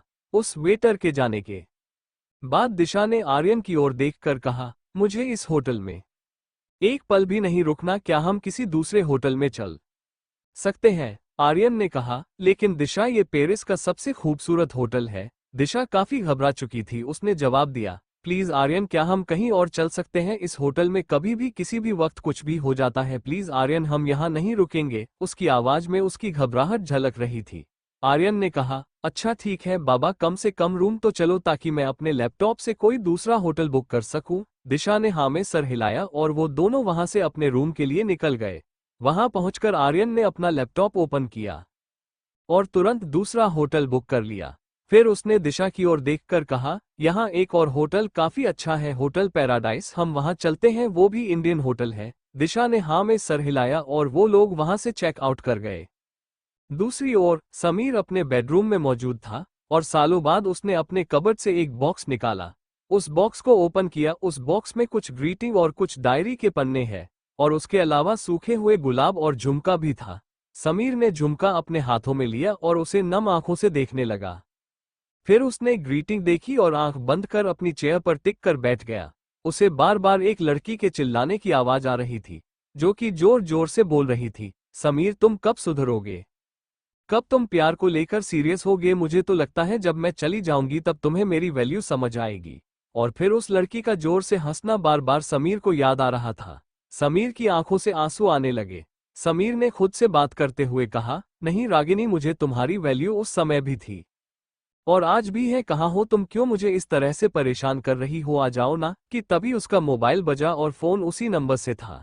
समीर ने उस नंबर को जैसे ही रिसीव किया, एक बार फिर उसे वही धुन सुनाई देने लगी। उस धुन को सुनकर समीर जोर जोर से चिल्लाने लगा, Ragini please come back, I know तुम्हें कुछ नहीं हुआ है, प्लीज आ जाओ ना, आई लव यू रागिनी। लेकिन दूसरी ओर से फोन कट हो चुका था। समीर की आंखों में आंसू थे। समीर ने डायरी के पन्ने उठाए और नम आंखों से उसे पढ़ने लगा, जिसमें उसने रागिनी के जाने के बाद अपनी फीलिंग लिखी थी। आज जमाने बाद उसे हो अपने अल्फाज में पढ़ रहा था। हंसना तो मुझे आता था, रोना कोई सिखा गया, अरे मोहब्बत की क्या मैं नुमाइश करता, कोई मेरे दिल में दर्द ही दर्द भर गया, वक्त की स्याही में रखा था मैंने रोशनी भरकर, पर उस बेवफा की यादों का झरोखा फिर से अंधेरा कर गया। कब होती थी मेरी सुबह शाम उसके साथ, याद करो उस लम्हे को, आज एक बार फिर मुझे रोना आ गया। जब लोगों ने पूछा नाम मेरा तो याद रहा नाम उसका, मैं तो अपना नाम भी मोहब्बत में भूल गया। समीर की आंखें नम हो चुकी थी और उसकी आंखों में आंसू भर गए थे। हर एक शब्द में उसे धुंधलापन दिखाई दे रहा था। समीर ने खुद से बात करते हुए कहा, कहाँ चली गई हो रागिनी, वापस आ जाओ, आई प्रॉमिस अब मैं तुम्हें कभी परेशान नहीं करूंगा, जैसा तुम कहोगी मैं वैसा ही करूंगा, प्लीज रागिनी वापस आ जाओ मुझे और मत तड़पाओ। रात के 11 बजे बज रहे थे और सूरज ऑफिस से अभी वापस घर लौटा। वो घर के ड्राइंग रूम में बैठकर पानी पी रहा था। निशा भी उसके साथ मौजूद थी। निशा ने सूरज की ओर देखकर कहा, आज आपने वादा किया था बप्पा के मंदिर जाने का, लेकिन आज आप ऑफिस से इतना लेट आए, माँ बहुत अपसेट है। सूरज ने निशा की ओर देखकर कहा, मेरे ध्यान से ही उतर गया था, आज ऑफिस में काम इतना ज्यादा था कि मैं तो भूल ही गया। निशा ने मुस्कुरा कर कहा, मैं खाना गर्म करती हूँ, माँ को भी बुला लाइए। ना जाने उन्हें क्या हो गया है, आजकल जरा जरा सी बात में गुस्सा होने लग जाती है। सूरज मुस्कुराने लगा और उसने हाँ में सर हिला दिया। निशा ने भी स्माइल किया और रसोई की ओर चली गई। वो खाना गर्म करने लगी। सूरज उठकर दादी के कमरे में चला गया, जहां दादी गुस्सा होकर टीवी देख रही थी। सूरज जैसे ही वहां पहुंचा, दादी ने उसकी ओर देखकर कोई एक्सप्रेशन नहीं दिया। वो टीवी देखने लगी। सूरज छोटे बच्चों की तरह अपने कान पकड़कर उनके सामने खड़ा हो गया और कहा, आई एम सॉरी माँ, मैं क्या करता, काम में फंस गया था। दादी ने अब भी कोई रिप्लाई नहीं दिया। सूरज दादी के करीब बैठा और कहा, माँ, कल सुबह आपको पक्का मैं बप्पा के मंदिर लेकर चलूंगा, ठीक है, और कल हम आपका फेवरेट कचौड़ी खाएंगे। दादी स्माइल करने लगे। फिर सूरज ने उन्हें साइड हग किया और कहा, अब चलिए खाना खा लीजिए। खाने का नाम सुनकर दादी ने मुंह बनाकर कहा, मुझे नहीं खाना, तेरी पत्नी ने फिर खिचड़ी बनाई है। सूरज हंसने लगा और कहा, आज भर की बात है माँ, खिचड़ी खा लेते हैं, फिर कल सुबह तो हमें आपका फेवरेट नाश्ता करना ही है ना। दादी ने उसकी ओर घूर कर देखा। सूरज ने बड़े प्यार से कहा, चलिए ना। और उधर दिशा और आर्यन होटल पैराडाइज पहुंच चुके थे। वहां पहुंचकर आर्यन ने दिशा की ओर देखकर कहा, अब खुश। दिशा ने स्माइल किया और हाँ में सर हिला दिया।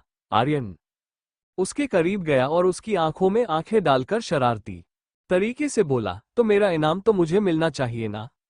दिशा स्माइल करने लगी और वहां बनी एक बड़ी सी विंडो की ओर चली गई। वहां पहुंचकर दिशा ने खुश होकर कहा, वाओ आर्यन, देखो यहाँ कितनी खूबसूरत लेक है, हमारी बालकनी से ही ये लेक देख रही है। वाओ। आर्यन उसके करीब गया। बहुत सर्द मौसम था और कमरे की विंडो खुली होने की वजह से कोहरा उनके बेडरूम के अंदर तक आ चुका था। आर्यन दिशा के करीब गया और उसके गर्दन में किस करने लगा। दिशा ने उसकी ओर देखकर कहा, आर्यन कितने शरारती हो चुके हो तुम। उसके इतना कहते ही आर्यन ने तुरंत उसे उसके अंदाज में जवाब दिया, और तुम बोरिंग। दिशा मुस्कुराने लगी।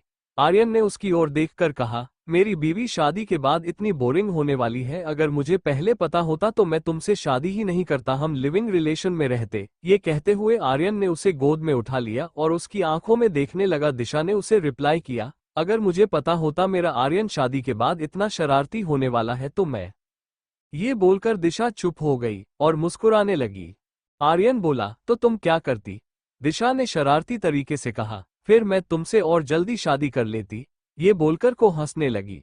आर्यन नवी उसकी बात सुनकर मुस्कुराने लगा। आर्यन ने उसे गोद में लेकर बालकनी की ओर चला गया और वहां उसे झूले पर बैठा दिया। खुद भी दिशा की गोद में सर रखकर लेट गया। बहुत ही खूबसूरत वेदर था। कोहरे वाली हल्की सर्द रात बहुत ही खूबसूरत लग रही थी और साथ में उनकी बालकनी के पास से बह रही लेक की आवाज उस खूबसूरत माहौल में चार चांद लगा रही थी। आर्यन दिशा की आंखों में आंखें डालकर देख रहा था। दिशा ने स्माइल करते हुए कहा, इस तरह क्या देख रहे हो? आर्यन बोला, मैं तुम्हारी आंखों में खुद को देख रहा हूँ। दिशा ने कहा, मेरी आंखों में हमेशा से ही तुम्हारी तस्वीर होती है। फिर ने कहा, क्या तुम मुझे हमेशा इतना प्यार करोगे? आर्यन ने नहीं में सर हिलाया। दिशा उसकी ओर सवालिया नजरों से देखने लगी। फिर आर्यन ने हंसते हुए कहा, मैं तुम्हें इससे भी ज्यादा प्यार करूंगा। हर दिन हर पल मेरा प्यार तुम्हारे लिए बढ़ता ही चला जाएगा। देखा, मैं तुम्हें इतना प्यार करूंगा कि तुम खुद को भूल जाओगी। दिशा मुस्कुराने लगी और बड़े प्यार से उसके बालों को सहलाने लगी। आर्यन ने आंखों में आंखें डालकर कहा, और तुम मुझे कितना प्यार करोगी? दिशा सोचने लगी। आर्यन ने अजीब सा एक्सप्रेशन देकर उसकी ओर देखा। दिशा अब भी सोच रही थी और आर्यन उसके रिप्लाई का वेट कर रहा था।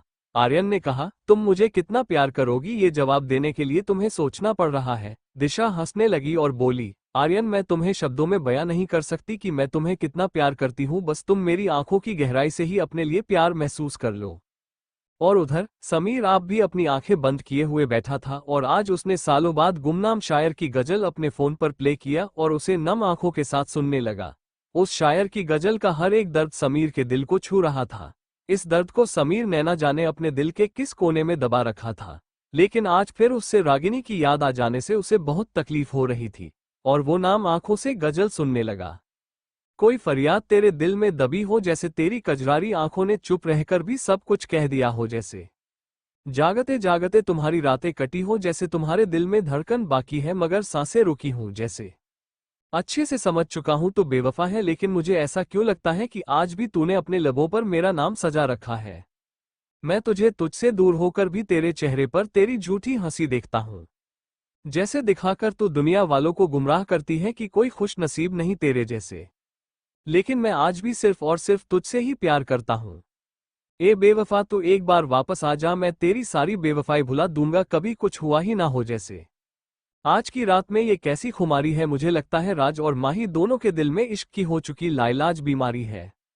दूसरी ओर दिशा और आर्यन एक दूसरे की आंखों में आंखें डाल एक दूसरे को देख रहे थे और उन दोनों को एक शख्स अपनी बालकनी से देख रहा था और उस शख्स ने स्माइल करते हुए कहा, बस कुछ दिनों का साथ है तुम दोनों का। और फिर वो कहने लगा, दूर दूर है दोनों लेकिन दोनों के दिलों में बेकरारी है। ना देखें एक दूजे को तो इनकी तड़प बता देती है, दोनों के बीच मोहब्बत और भी ज्यादा बढ़ने वाली है।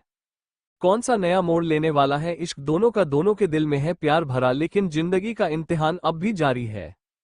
सुबह के 8 बजे बज चुके थे और दिशा और आर्यन एक ही कंबल में अब भी एक दूसरे की आगोश में गहरी नींद में सोए हुए थे और उनके बेडरूम में लगी बड़ी सी विंडो आती जाती सर्द हवाओं के आजमाइश से अपने आप खुल चुकी थी और वो सर्द हवाएं आते जाते आर्यन और दिशा को छूकर निकल रही थी, लेकिन उन हवाओं का भी आर्यन और दिशा की नींद पर कोई असर नहीं पड़ रहा था।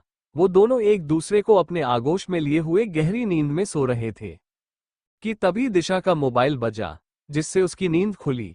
उसने धीरे से खुद पर से आर्यन का हाथ हटाया और अपना मोबाइल फोन चेक किया। फोन दादी का था। उनका नंबर डिस्प्ले होते देख दिशा के चेहरे पर बड़ी सी स्माइल आ गई और उसने पास की चेयर पर रखी व्हाइट कलर की फ्री साइज टी शर्ट पहन ली और फिर उसने फोन रिसीव किया। दूसरी ओर से दादी ने कहा, कैसी है मेरी बच्ची? दिशा अपने बेडरूम की बालकनी में पहुंच चुकी थी और दादी की आवाज सुनकर उसने खुश होकर कहा, मैं बिल्कुल ठीक हूँ बेबी डॉल, आप कैसी है? दादी ने शिकायती लहजे में कहा, तेरे जाने के बाद से मैं बहुत दुखी हूँ।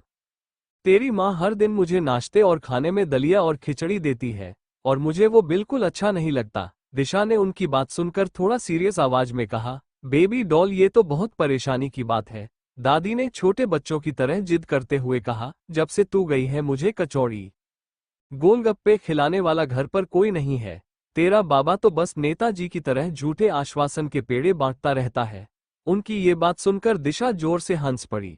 दिशा ने उन्हें समझाते हुए कहा, लेकिन बेबी डॉल, आपकी तबीयत को देखते हुए बाबा बाहर की तली भुनी चीजें आपको नहीं लाकर देते हैं। दादी ने थोड़ा नाराज होकर कहा, अपने माँ बाबा की तरह बातें मत कर मुझसे। दिशा ने मुस्कुराते हुए कहा, अच्छा बेबी डॉल, जब मैं आऊंगी तो आपको अपने साथ चौपाटी लेकर जाऊंगी और वहां जाकर आपको जो खाना होगा आप जी भरकर खा लीजिएगा। अब तो खुश दिशा अपनी दादी से फोन पर बात कर रही थी और वहां की सुबह आज पहले से भी ज्यादा खूबसूरत लग रही थी। कोहरा होने के बावजूद हल्की सर्द हवाओं का एहसास उसे हो रहा था और बालकनी से झील की खूबसूरत आवाज उसे बहुत ही ज्यादा सुकून दे रही थी। वो वहां रखी आराम कुर्सी पर आराम से तीखा कर बैठी हुई थी।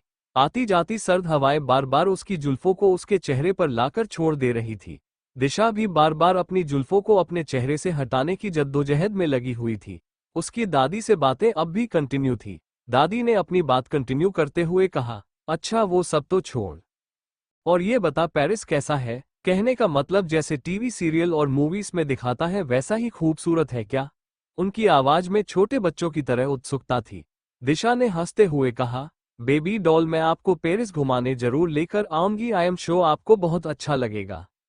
आर्यन की नींद खुल चुकी थी और वो भी बालकनी में दिशा के पास पहुंच गया। दिशा अपनी बेबी डॉल से बात करने में बिजी थी। आर्यन ने वहां पहुंचकर उसकी गर्दन पर किस किया और धीरे से उसके कान में कहा, good morning my love. Disha ने उसकी ओर देखकर स्माइल किया और उसने भी उसे इशारे से गुड मॉर्निंग कहा। आर्यन ने छोटे बच्चों की तरह जिद करते हुए नहीं में सर हिलाकर अपने होठों में उंगली रखकर कहा, I want my good morning किस। दिशा फोन पर बात कर रही थी। उसने उसे रुकने का इशारा किया लेकिन आर्यन उसके साथ शरारत कर रहा था। उसने जिद करते हुए धीरे से कहा, अभी चाहिए। उसकी बात सुनकर दिशा हंसने लगी और आर्यन ने अपनी आंखें बंद कर रखी थी और वो दिशा के ठीक सामने वाली चेयर पर बैठा हुआ था। दिशा ने फोन पर कहा, बेबी डॉल, मैं आपको बाद में कॉल करती हूँ, बाय। ये बोलकर उसने फोन कट कर दिया और वो अपने सामने बैठे आर्यन की गोद में जाकर बैठ गई और उसे किस करने लगी। आर्यन ने खुद को उसे छुड़ाते हुए कहा, अरे बस करो। दिशा ने उसे कसकर पकड़ लिया और कहा, क्यों, अब क्या हुआ तुम्हें? तुम्हें तो गुड मॉर्निंग वाली किस चाहिए थी ना? अभी के अभी? मुझे भी अभी के अभी तुम्हें गुड मॉर्निंग वाले किस देनी है। ये बोलकर शरारती तरीके से उसके गानों पर किस करने लगी कि तभी आर्यन का मोबाइल बजा। आर्यन अपने चेयर से उठकर खड़ा हो गया लेकिन दिशा अब भी उसकी गोद में थी और वो यूज कंटिन्यू किस कर रही थी। आर्यन ने उसकी ओर देखकर कहा, दिशा मुझे फोन तो अटेंड कर लेने दो। I am sure mister Johnson का कॉल होगा। ये बोलकर उसने दिशा को चेयर पर बैठा दिया और बेडरूम के अंदर चला गया। दिशा चेयर पर बैठी हुई थी कि तभी उसकी नजर होटल के दूसरी बिल्डिंग पर पड़ी जो कि उनके ठीक राइट हैंड साइड में थी। उसने देखा एक शख्स बड़े गौर से उन्हें देख रहा था। दिशा की नजर जैसे ही उस पर पड़ी उसने तुरंत अपने विंडो के स्लाइड बंद कर दे। ये देखकर दिशा ने खुद से बात करते हुए कहा, अजीब आदमी था और वो अपनी चेयर से टिककर आती जाती सर्द हवाओं को अपने चेहरे पर महसूस करने लगी। उसके चेहरे पर एक सुकून भरी स्माइल थी और उसने सामने रखी टेबल पर अपने दोनों पांव रख लिए और अपनी दोनों बाहें फैलाकर लंबी लंबी सांसें लेने लगी, मानो आज बरसों बाद उसे ये खुशी नसीब हुई हो। उसकी नजर आसमान पर पड़े और उसने खुद से बात करते हुए कहा, नजरे करम मुझ पर इतना ना कर कि तेरी मोहब्बत के लिए मैं बागी हो जाऊं। मुझे इतना ना पिला इश्क का जाम कि मैं इश्क के जहर की आदी हो जाऊं। उसकी आवाज में एक गहराई और एक संजीदगी थी। दूसरी ओर समीर अब भी उसी चेयर पर बैठा हुआ था। उस चेयर पर बैठे हुए कब उसकी आंखें न कहीं उसे पता ही ना चला। हमेशा अटेंटिव रहने वाला समीर आज कुछ खोया हुआ था। वो चेयर पर टिककर सो रहा था और उसके हाथों में अब भी वही आधे जले हुए ग्रीटिंग और कुछ लेटर थे और उसे वो सीने से लगाए हुए कब सो गया उसे खुद पता ही ना चला। सुबह का उजाला जैसे ही उसकी आंखों पर पड़ा उसकी नींद खुली और सोकर उठने के बाद भी आज उसे वो ताजगी महसूस नहीं हो रही थी जो उसे हर सुबह महसूस होती थी। अपने हाथों में रखे और लेटर को देखकर समीर के दिल में दबा हुआ दर्द एक बार फिर हरा हो गया और उसने उस ग्रीटिंग की ओर देखकर खुद से बात करते हुए कहा, जब मुझे इसी तरह छोड़कर जाना था तो मुझे अपना क्यों बना लिया, और जब तुम्हें वापस लौट कर आना था तो क्यों मुझे खुद के बगैर जीना सिखा दिया। ये बोलकर उसने एक बार फिर अपनी आंखें कसकर बंद कर लिया और उसके दिल का दर्द आंखों से आंसू बनकर बाहर आने लगा कि तभी किसी ने उसके कमरे का दरवाजा नॉक किया। आवाज सुनकर समीर ने भरी नजरों से दरवाजे की ओर देखा और फुटकर उसने दरवाजा खोला। सामने शगुन मौजूद थे। शगुन को देखकर उसने अपने चेहरे पर फेक स्माइल देते हुए कहा, अरे माँ, आप यहाँ सुबह सुबह? Good morning. लेकिन माँ तो माँ होती है। उन्होंने समीर की नजरों को गौर से देखा और थोड़ा परेशान होकर उन्होंने कहा, क्या बात है समीर, कुछ परेशान मालूम होता है मेरे बेटे? समीर नहीं नहीं, मैं सर हिला दिया और कहा, नहीं माँ, ऐसी कोई बात नहीं है। शकुन ने उसका हाथ अपने सर पर रख लिया और कहा, अब यही बात बोल, तब मुझे यकीन होगा। समीर ने अपना हाथ झटक लिया और कहा, माँ कैसी बातें करती हैं आप जानती हैं ना, मैं कभी आपकी या बाबा की कसम नहीं खाता। शगुन ने सीरियस होकर कहा, मुझे पता है, इसीलिए तो मैं तुझसे पूछ रही हूँ, बता क्या बात है। कि तभी शगुन की नजर उस चेयर पर पड़े जहां जले हुए ग्रीटिंग और लेटर रखे हुए थे और वो उस चेयर के पास पहुंच गए। उन्होंने ग्रीटिंग उठाकर देखा जो कि आधी जली हुई थी और उन्होंने समीर की ओर देखकर कहा, क्या है समीर, तू अब तक अपने अतीत से बाहर नहीं आ पाया? समीर की आंखें नम हो गई। शगुन ने उसे समझाते हुए कहा, बेटा मैं जानती हूँ तू रागिनी से बहुत प्यार करता था, लेकिन वो प्यार तेरी किस्मत में नहीं था और अपने अतीत के काले साए में वर्तमान को मत आने दे। राशि बहुत अच्छी लड़की है और तुझसे बहुत ज्यादा प्यार करती है। उनकी बात सुनकर समीर मन में सोचने लगा, माँ मैं आपसे कैसे कहूँ कि राशि मेरे लिए और मेरी लाइफ में कोई मायने नहीं रखती। शगुन ने अपनी बात कंटिन्यू करते हुए कहा, बेटे तू मेरा बेटा है और तू अच्छी तरह से प्यार की परिभाषा समझता है। मुझे पता है तू रागिनी को याद करता है और अब तक उसे भूल नहीं पाया, लेकिन बेटा उसे भूल जा मेरे खातिर। मैं अपने जीते जी तेरे सर पर सेहरा सजे हुए देखना चाहती हूँ। उनके इतना कहते ही समीर ने उन्हें प्यार से डांटते हुए कहा, माँ कैसी बातें कर रही हैं, भगवान करे आपको मेरी भी उम्र लग जाए। ये कहते हुए उसने अपनी माँ को अपने गले लगा लिया। और उधर दिशा आप भी अपने बेडरूम की बालकनी में बैठी हुई सर्द हवाओं को महसूस कर रही थी। आर्यन वहां पहुंच गया और उसने वहां पहुंचकर कहा, दिशा मिस्टर जॉनसन कुछ ही देर में यहां पहुंचते होंगे, जल्दी रेडी हो जाओ, आज हम ईआईफेल टावर जाएंगे। दिशा ने खुश होकर कहा, वाओ, बस में यू गई और यू आई। ये बोलकर वो वहां से अपने बेडरूम की ओर चली गई।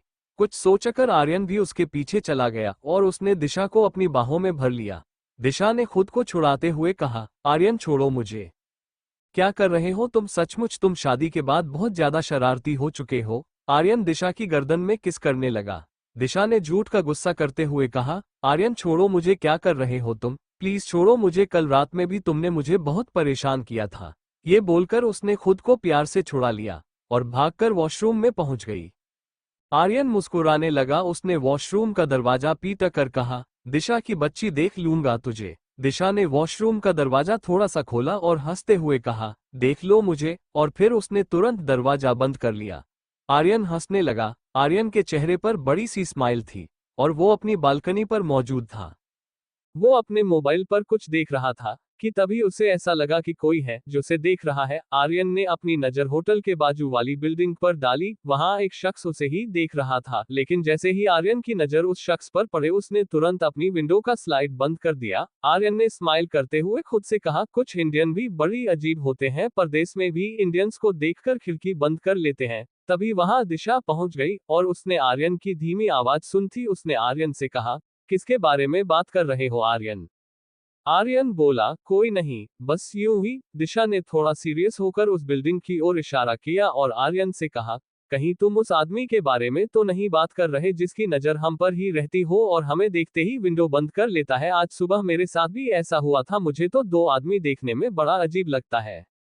दिशा और आर्यन अब भी बालकनी में मौजूद थी और उनकी बातें अब भी जारी थी। आर्यन ने दिशा की ओर देखकर कहा, दिशा ऐसा भी तो हो सकता है कि हम ज्यादा सोच रहे हो। दिशा ने जवाब में कहा, नहीं आर्यन, मुझे ऐसा नहीं लगता, कुछ तो बात है जो वो शख्स हमें में इस तरह देख रहा है। इंसान से जबान झूठ बोल सकती है लेकिन नजरें नहीं। उन दोनों की बातचीत चल ही रही थी कि तभी उनका दरवाजा किसी ने नॉक किया। आर्यन बोला, मैं देखता हूँ। ये बोल वो बेडरूम के अंदर चला गया, लेकिन दिशा अब भी बालकनी में मौजूद थी और उसकी नजरें उसी विंडो की ओर थी।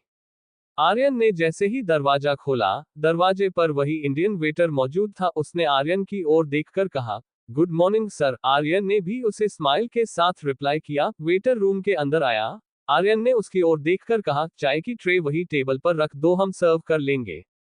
ओके सर, बोलकर वो वेटर चाय का ट्रे टेबल पर रखकर वहां से जाने लगा कि तभी दिशा ने उससे आवाज देकर लोका, एक्सक्यूज मी। वो बालकनी में मौजूद थी। आर्यन भी दिशा के पास पहुंच गया और धीरे से फ्रस्ट्रेट होकर बोला, यार मुझे लगता है तुम ज्यादा सोच रही हो। दिशा ने उसे चुप रहने का इशारा किया और वेटर की ओर देखकर उस बिल्डिंग की ओर इशारा कर कहा, बिल्डिंग की 4th फ्लोर पर कौन रहता है? आई थिंक हमारी तरह कोई इंडियन ही है। दिशा की बात सुनकर वेटर ने एक बड़ी सी स्माइल के साथ जवाब दिया, जी हाँ मैडम, इंडियन ही है। दिशा सवालिया नजरों से उसकी ओर देखकर बोली, क्या हम उनका नाम जान सकते हैं? परदेश में कोई अपने देश का मिलता है, अच्छा लगता है। ये बोलकर दिशा वेटर के जवाब का वेट करने लगे। वेटर ने रिप्लाई किया, मैडम वो किसी से बात नहीं करते हैं और ना ही किसी से मिलते जुलते हैं। दिशा ने पास खड़े आर्यन की ओर देखकर कहा, वो सिर्फ लोगों को खिड़की से झांका करते हैं। वेटर ने अपनी बात कंटिन्यू करते हुए कहा, मुझे इस होटल में काम करते 4-5 साल हो गए। मैंने कभी उन्हें किसी से बात करते नहीं देखा है। दिशा ने उसकी ओर देखकर कहा, तो क्या तुम्हें कभी ऐसा नहीं लगा कि तुम भी इंडियन हो और वो भी, तो तुम्हें उनसे इंटरेक्ट करना चाहिए? वेटर का जवाब आया, मैडम शुरू शुरू में मैंने कोशिश की थी, जब आते जाते वो मुझसे मिल जाते, लेकिन मैंने बताया ना, वो ज्यादा बात नहीं करते। आर्यन ने वेटर की ओर देखकर कहा, ठीक है अभी तुम जाओ। ओके सर, ये बोलकर वेटर वहां से चला गया। उसके जाने के बाद आर्यन ने बेडरूम का दरवाजा अंदर से बंद कर लिया और दिशा की ओर देखकर कहा, दिशा तुम तो उस बेचारे से एक पुलिस वाले की तरह पूछताछ कर रही थी। वो हमारे बारे में क्या सोचेगा कि हम हनीमून पर आए हैं या लोगों की जासूसी करने? आर्यन की आवाज में थोड़ी नाराजगी झलक रही थी। दिशा ने कोई रिप्लाई नहीं किया। उसने टॉपिक चेंज करते हुए कहा, चलो आर्यन हम चाय पीते हैं। ये बोलकर दिशा बेडरूम के अंदर आ गई। सुबह के 10 बजे बज चुके थे। दादी गुस्सा होकर अपने बेडरूम में मौजूद थी। आज उन्होंने कुछ नाश्ता भी नहीं किया। निशा नाश्ते की प्लेट लेकर उनके बेडरूम में पहुंच गई और उन्होंने उन्हें समझाते हुए कहा, माँ आपने कुछ भी नहीं खाया है, लीजिए आपके लिए मैंने आपके फेवरेट पनीर के पराठे बनाए हैं, खा लीजिए। लेकिन दादी ने कोई जवाब नहीं दिया। वो अब तक नाराज थी। निशा ने उनकी ओर देखकर कहा, क्या बात है माँ, आज आप नाराज क्यों है? दादी ने उसकी ओर देखा और चुपचाप अपने बेड पर लेट गई। ये देखकर निशा ने स्माइल किया और दादी के सामने रखी चेयर पर बैठकर उन्होंने कहा, माँ आप जब तक मुझे बताएंगे नहीं कि आज आपने सुबह से नाश्ता भी नहीं किया है और आज आप मुझसे बात भी नहीं कर रही है, तो मैं वजह कैसे समझ पाऊंगी? दादी का जवाब आया, कल रात तूने और सूरज ने मुझसे वादा किया था, आज मुझे कचौरियां खिलाओगे और चौपाटी भी लेकर जाओगे, लेकिन तुम दोनों ने हमेशा की तरह अपना वादा तोड़ दिया। उनकी बात सुनकर निशा ने अपने सर पर चपत लगाकर कहा, ओ माय गॉड, हम कैसे भूल गए? फिर उन्होंने तुरंत बात बनाकर कहा, माँ सूरज ने कहा है आज वो घर जल्दी आ जाएंगे और फिर हम दोनों को ठग्गू के यहाँ की कचौरियां खिलाएंगे। दादी अब भी कोई जवाब नहीं दी। कुछ सोचकर निशा ने कहा, अच्छा ठीक है, आपको कचौरियां खानी है ना? दादी छोटे बच्चों की तरह उठकर बैठ गई और उनके चेहरे पर स्माइल आ गए। उन्होंने हाँ में सर हिलाया। निशा ने कहा, तो चलिए आज हम दोनों माँ बेटी चलकर कचौरियां खाएंगे। ठीक है ना? जवाब में दादी ने हाँ में सर हिला दिया। निशा ने कहा, लेकिन इसके पहले आपको ये पराठा फिनिश करना होगा। दादी ने थोड़ा मुंह बनाकर कहा, अगर मैं ये पराठा खा लूंगी तो मैं कचौरियां नहीं खा पाऊंगी। तू जानबूझकर मेरे साथ चालाकी कर रही है ना? अगर तुझे कचौरियां नहीं खिलानी तो बात क्यों बनाती है?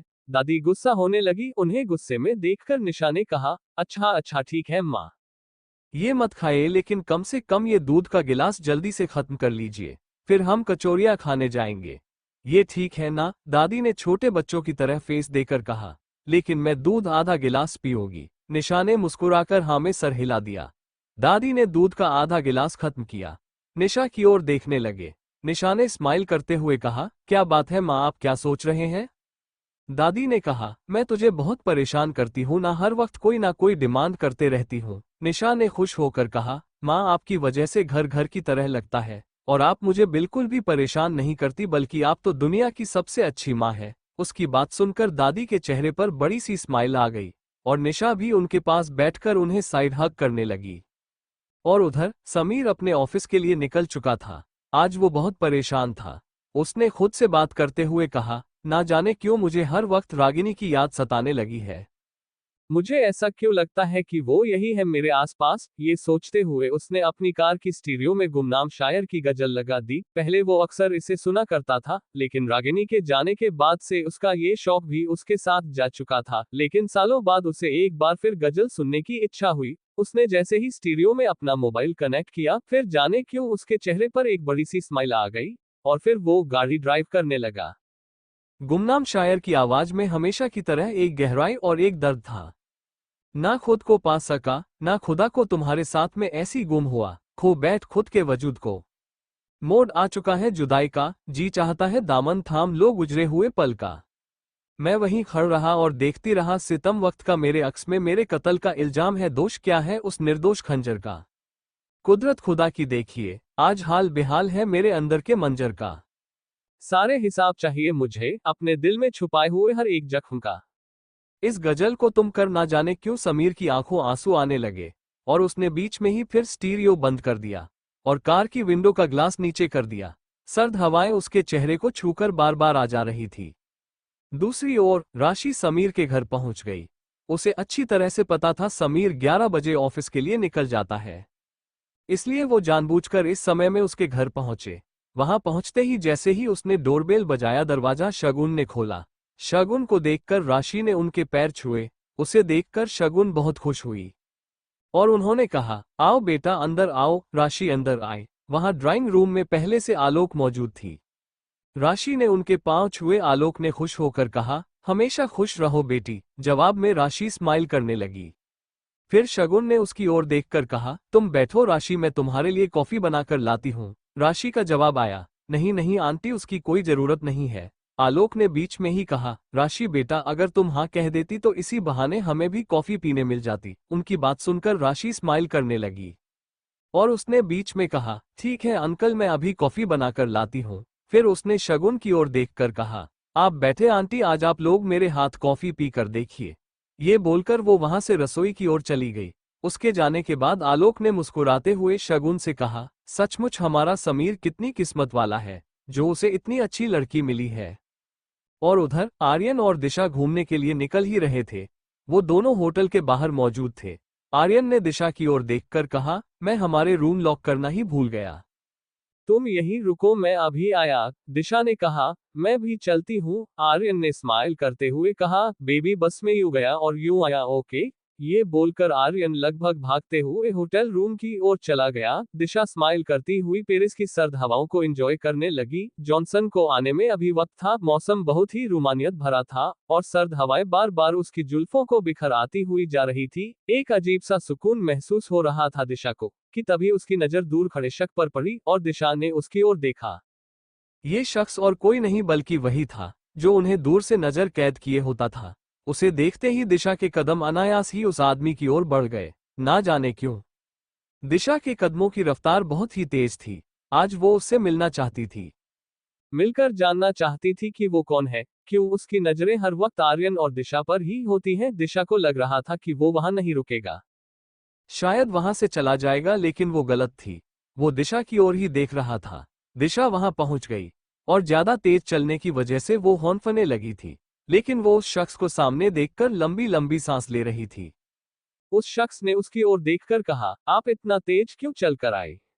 देखिए आप हौंफने लगी, मैं तो आपको यही मिल जाता। उस आदमी की आवाज बेहद कड़क और दमदार थी और उसके बात करने का तरीका बेहद सधा हुआ था और दिखने में उसकी उम्र तकरीबन 28 या 29 साल के आसपास ही रही होगी। दिशा ने उसकी ओर देखकर कहा, आई एम दिशा आर्यन जिंदल। वो आदमी हंसने लगा और उसकी ओर पीट कर वहां से जाने लगा। दिशा को उसका ऐसा करना बड़ा अजीब लगा। दिशा ने उसे आवाज देकर कहा, excuse me, I want talk to you. उस आदमी ने अपने हाथों से नहीं का इशारा किया और बगैर दिशा की ओर देखे वहां से चलने लगा। उस आदमी ने ओवरकोट पहन रखा था और देखने में लंबा चौड़ा और एक आकर्षक नौजवान था, लेकिन उसके चेहरे में और उसकी आंखों में ना जाने क्यों दिशा को कोई गहरा राज समझ में आया, जिसे वो अपनी आंखों में दफन किए हुए हो। दिशा उसे जाते हुए देख रही थी कि तभी वहां आर्यन पहुंच गया और दिशा के पास आकर उसने उसके सर पर टिपली मारकर कहा, दिशा अब तुम्हारी शादी हो चुकी है, मुझे इस तरह छोड़कर मत जाया करो। दिशा ने उस आदमी की ओर इशारा कर आर्यन से कहा,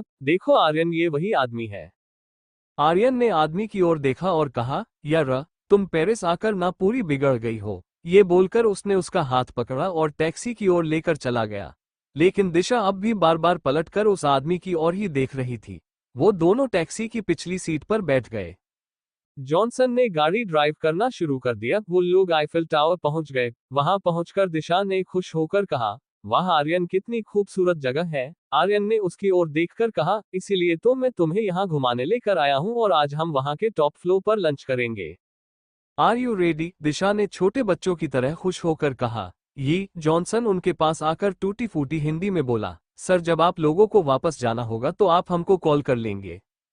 हम आ जाएगा, have a nice day. Aryan ने हाँ में सर हिलाया और जॉनसन वहां से चला गया। आर्यन दिशा का हाथ पकड़कर वहां की खूबसूरती एंजॉय करते हुए चलने लगा। दिशा ने आर्यन की ओर देखकर कहा, आर्यन ये जॉनसन तुम्हें इतना क्यों मानता है? यहाँ तो कैब हमें मिल जाएंगी, लेकिन तुम। वो आगे कुछ और बोल पाती कि इसके पहले ही आर्यन बोल पड़ा, क्योंकि जॉनसन अच्छा इंसान है। खैर तुम उसकी बातें छोड़ो और यहाँ की खूबसूरती एंजॉय करो। ये बोलकर वो उसका हाथ थामे हुए चलने लगा।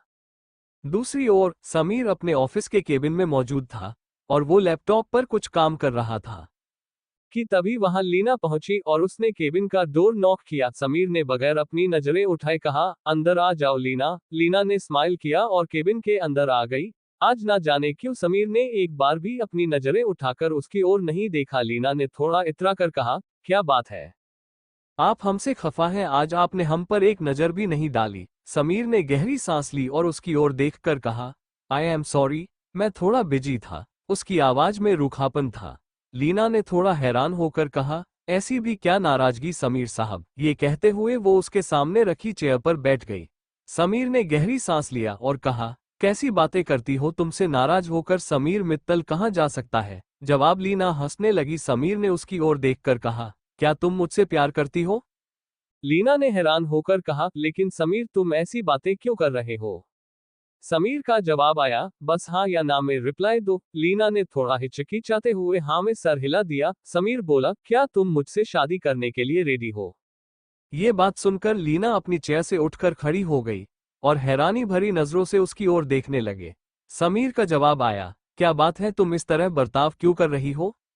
लीना ने तुरंत अपने चेहरे पर फेक स्माइल देकर कहा, मैं ये सोच रही हूँ अभी आपको अपने काम पर ज्यादा ध्यान देना चाहिए, क्योंकि आर्यन सर और दिशा मैम अपने हनीमून के लिए देश के बाहर गए हुए हैं। ऐसे समय में आपको तुरंत अपने बिजनेस के दांव आजमाने चाहिए, लेकिन आप यहाँ शादी के चक्कर में पड़ गए। ये बोलकर लीना उसके केबिन में बनी विंडो की ओर चली गई।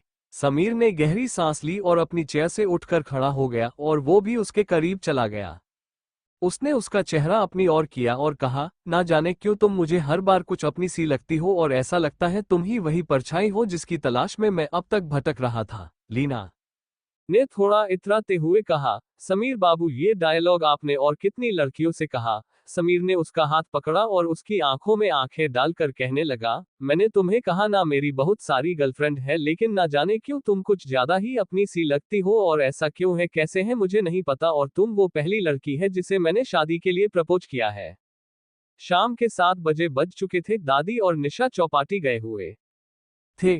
दादी ने निशा की ओर देखकर कहा, अच्छा किया निशा जो तू मुझे यहाँ चौपाटी ले आई। यहाँ चाय और गोलगप्पे खाकर मुझे अच्छा लग रहा है, वरना मैं तो घर पर बीमार ही पड़ जाती। ये कहते हुए वो गोलगप्पे खाने लगी। निशा ने स्माइल करते हुए कहा, माँ मैं आपको बिल्कुल किसी भी कीमत में नाराज नहीं करना चाहती थी, इसीलिए आज मैं आपको लेकर आ गई, क्योंकि आज आपके बेटे फिर ऑफिस से लेट आने वाले हैं। दादी ने खुश होकर कहा, अच्छा किया जो तू मुझे यहाँ लेकर आ गई। निशा से चेहरे पर बड़ी सी स्माइल आ गई कि तभी उसका मोबाइल बजा।